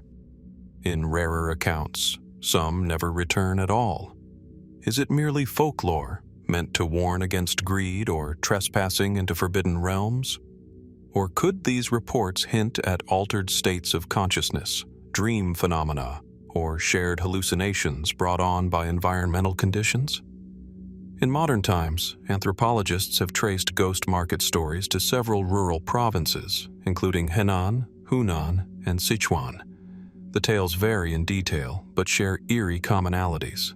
Witnesses report strange lights in the woods, the faint sound of coins clinking, or the smell of incense with no source. In one 20th century account from a village in Guizhou, an elderly man claimed to have stumbled upon a market of shadows while lost in the mountains. He remembered buying an amulet from a vendor whose feet didn't touch the ground. When he awoke in his bed the next morning, the amulet was still in his hand. But here's where the mystery deepens. That object, now lost, was reportedly examined by a local priest who claimed the script on it matched no known language. A rubbing of it was sent to a regional archive, and then silence. No record of its current whereabouts, no further explanation. Some fringe theorists have proposed bolder ideas, that ghost markets are thin places, zones where the boundary between worlds, material and immaterial, grows porous. Could these marketplaces be remnants of a ritual practice long since forgotten? Perhaps associated with ancestor worship, Daoist transcendentalism, or early shamanistic rites? Others have likened them to phenomena reported in other cultures, the fairy markets of Celtic folklore, or the shadow bazaars of Islamic mysticism. Is it coincidence that cultures separated by thousands of miles tell stories of hidden marketplaces, active only at night, where strange items can be bought, but never truly owned? Or is there something archetypal at work here? Some universal symbol lodged deep in the human subconscious? There's also a curious philosophical angle. In Taoism, reality is often seen as fluid, layered, and deceptive. The idea of a market that is both real and unreal, present yet intangible, fits neatly into this worldview. Could the ghost market be a metaphor for the ephemeral nature of desire? A test of the soul's discernment between illusion and truth? And yet, some accounts feel too detailed, too consistent to dismiss as purely symbolic. Today, in certain rural regions, elders still warn children not to wander after midnight, especially in fog or moonless weather. If you hear laughter where there should be silence, they say, or smell smoke when no fire burns, walk the other way. Why do these warnings persist in a digital age? Why does the legend survive in pockets untouched by tourism or pop culture? Is it merely cultural inertia? Or are there places in China where the veil remains thin? The ghost market remains one of China's most elusive mysteries, not because it cannot be found, but because it may not wish to be. It exists on the edges of memory, logic, and history, a shadow of something ancient, or perhaps eternal. And so we ask, If such a market truly exists, just once in a generation, or only to those with a certain sight, what would you find there, and what would you dare to take with you? Just beyond the ancient ramparts of Xianyang, in the shadowed valleys once ruled by the Qin dynasty, the wind stirs softly through the grasses of an unmarked burial ground. There is no grand mausoleum here, no towering monument to declare the presence of a royal soul. And yet, it is here, many believe, that the remains of Crown Prince Fusu may lie, buried not with honor but in secrecy and silence. It was the year 210 BC, and the Qin Empire, the first unified empire in China's long history, stood at the height of its power. The man who forged it, the infamous Qin Shi Huang, was on a tour of his vast domain seeking the secret to eternal life. But while the emperor searched for immortality, death had other plans. He died suddenly in the eastern provinces, far from the capital. And with his death began a chain of events so murky, so politically charged, that even now, over 2,000 years later, historians are left with more questions than answers. At the heart of it all is Fusu, the eldest son and rightful heir. Why did he die so suddenly after his father's death? And was it truly by his own hand, or someone else's? Fusu was not only crown prince by title, he was, by all accounts, a capable and thoughtful leader. Unlike his father, known for his ruthlessness, Fusu reportedly favored Confucian scholars and more moderate policies. He had been sent to oversee military affairs on the northern frontier, stationed near the lands of the Xiongnu, China's feared nomadic enemy. Whether this was a promotion or a political exile remains debated. Then, as the emperor's death was concealed by his chancellor Li Si and the eunuch Zhao Gao, a false imperial edict was drafted. According to surviving historical records, the forged document ordered Fusu to commit suicide, while naming Qin Shi Huang's younger son, Hubei, as the new heir. Why would a father command his eldest, most competent son to die, especially at a time of impending dynastic transition? The simplest answer is, he wouldn't. But Fusu, dutiful and loyal, reportedly accepted the command without hesitation. Alongside him, the general Meng Tian, one of Qin's most respected military minds, was also forced to die. Two powerful figures erased in a single stroke. On the surface, the narrative appears complete. A faked order, a prince's obedience, and a swift transition of power. But dig deeper, and the contradictions emerge. First, why did Fusu not question the decree? Would an experienced commander and the son of a famously secretive emperor not verify such a grave order? He had men loyal to him, a powerful general at his side, and arguably the support of many within the military and government. Was his suicide a matter of duty, or was it coerced? Some accounts suggest that Fusu hesitated, that he did not wish to die. But General Meng Tian, committed to honor and law, may have convinced him to obey, or perhaps the opposite. It was Meng Tian who hesitated, and Fusu who insisted on loyalty, even in the face of doubt. But even these details are second-hand, pieced together from fragmented records long after the fact. Could it be that Fusu never died at all? Fringe theories suggest he may have escaped, perhaps aided by sympathetic soldiers. In this view, the body buried in his name was not his, and rumors persisted for years after of a hidden prince in the northern provinces. While these tales lack firm evidence, they echo the archetype of the rightful ruler in exile, a motif common in imperial lore. Others point to inconsistencies in Zhao Gao's rise to power. His manipulation of Hubei, who became Qin Ershi, the second emperor, was immediate and absolute. Zhao Gao soon purged officials, orchestrated palace coups, and ruled from the shadows. Did he eliminate Fusu because he posed a threat to his control? And did Li Si, the once principled chancellor, go along with the plan out of fear or ambition? If so, the death of Fusu was not merely a political necessity. It was a calculated move in one of history's earliest silent coups.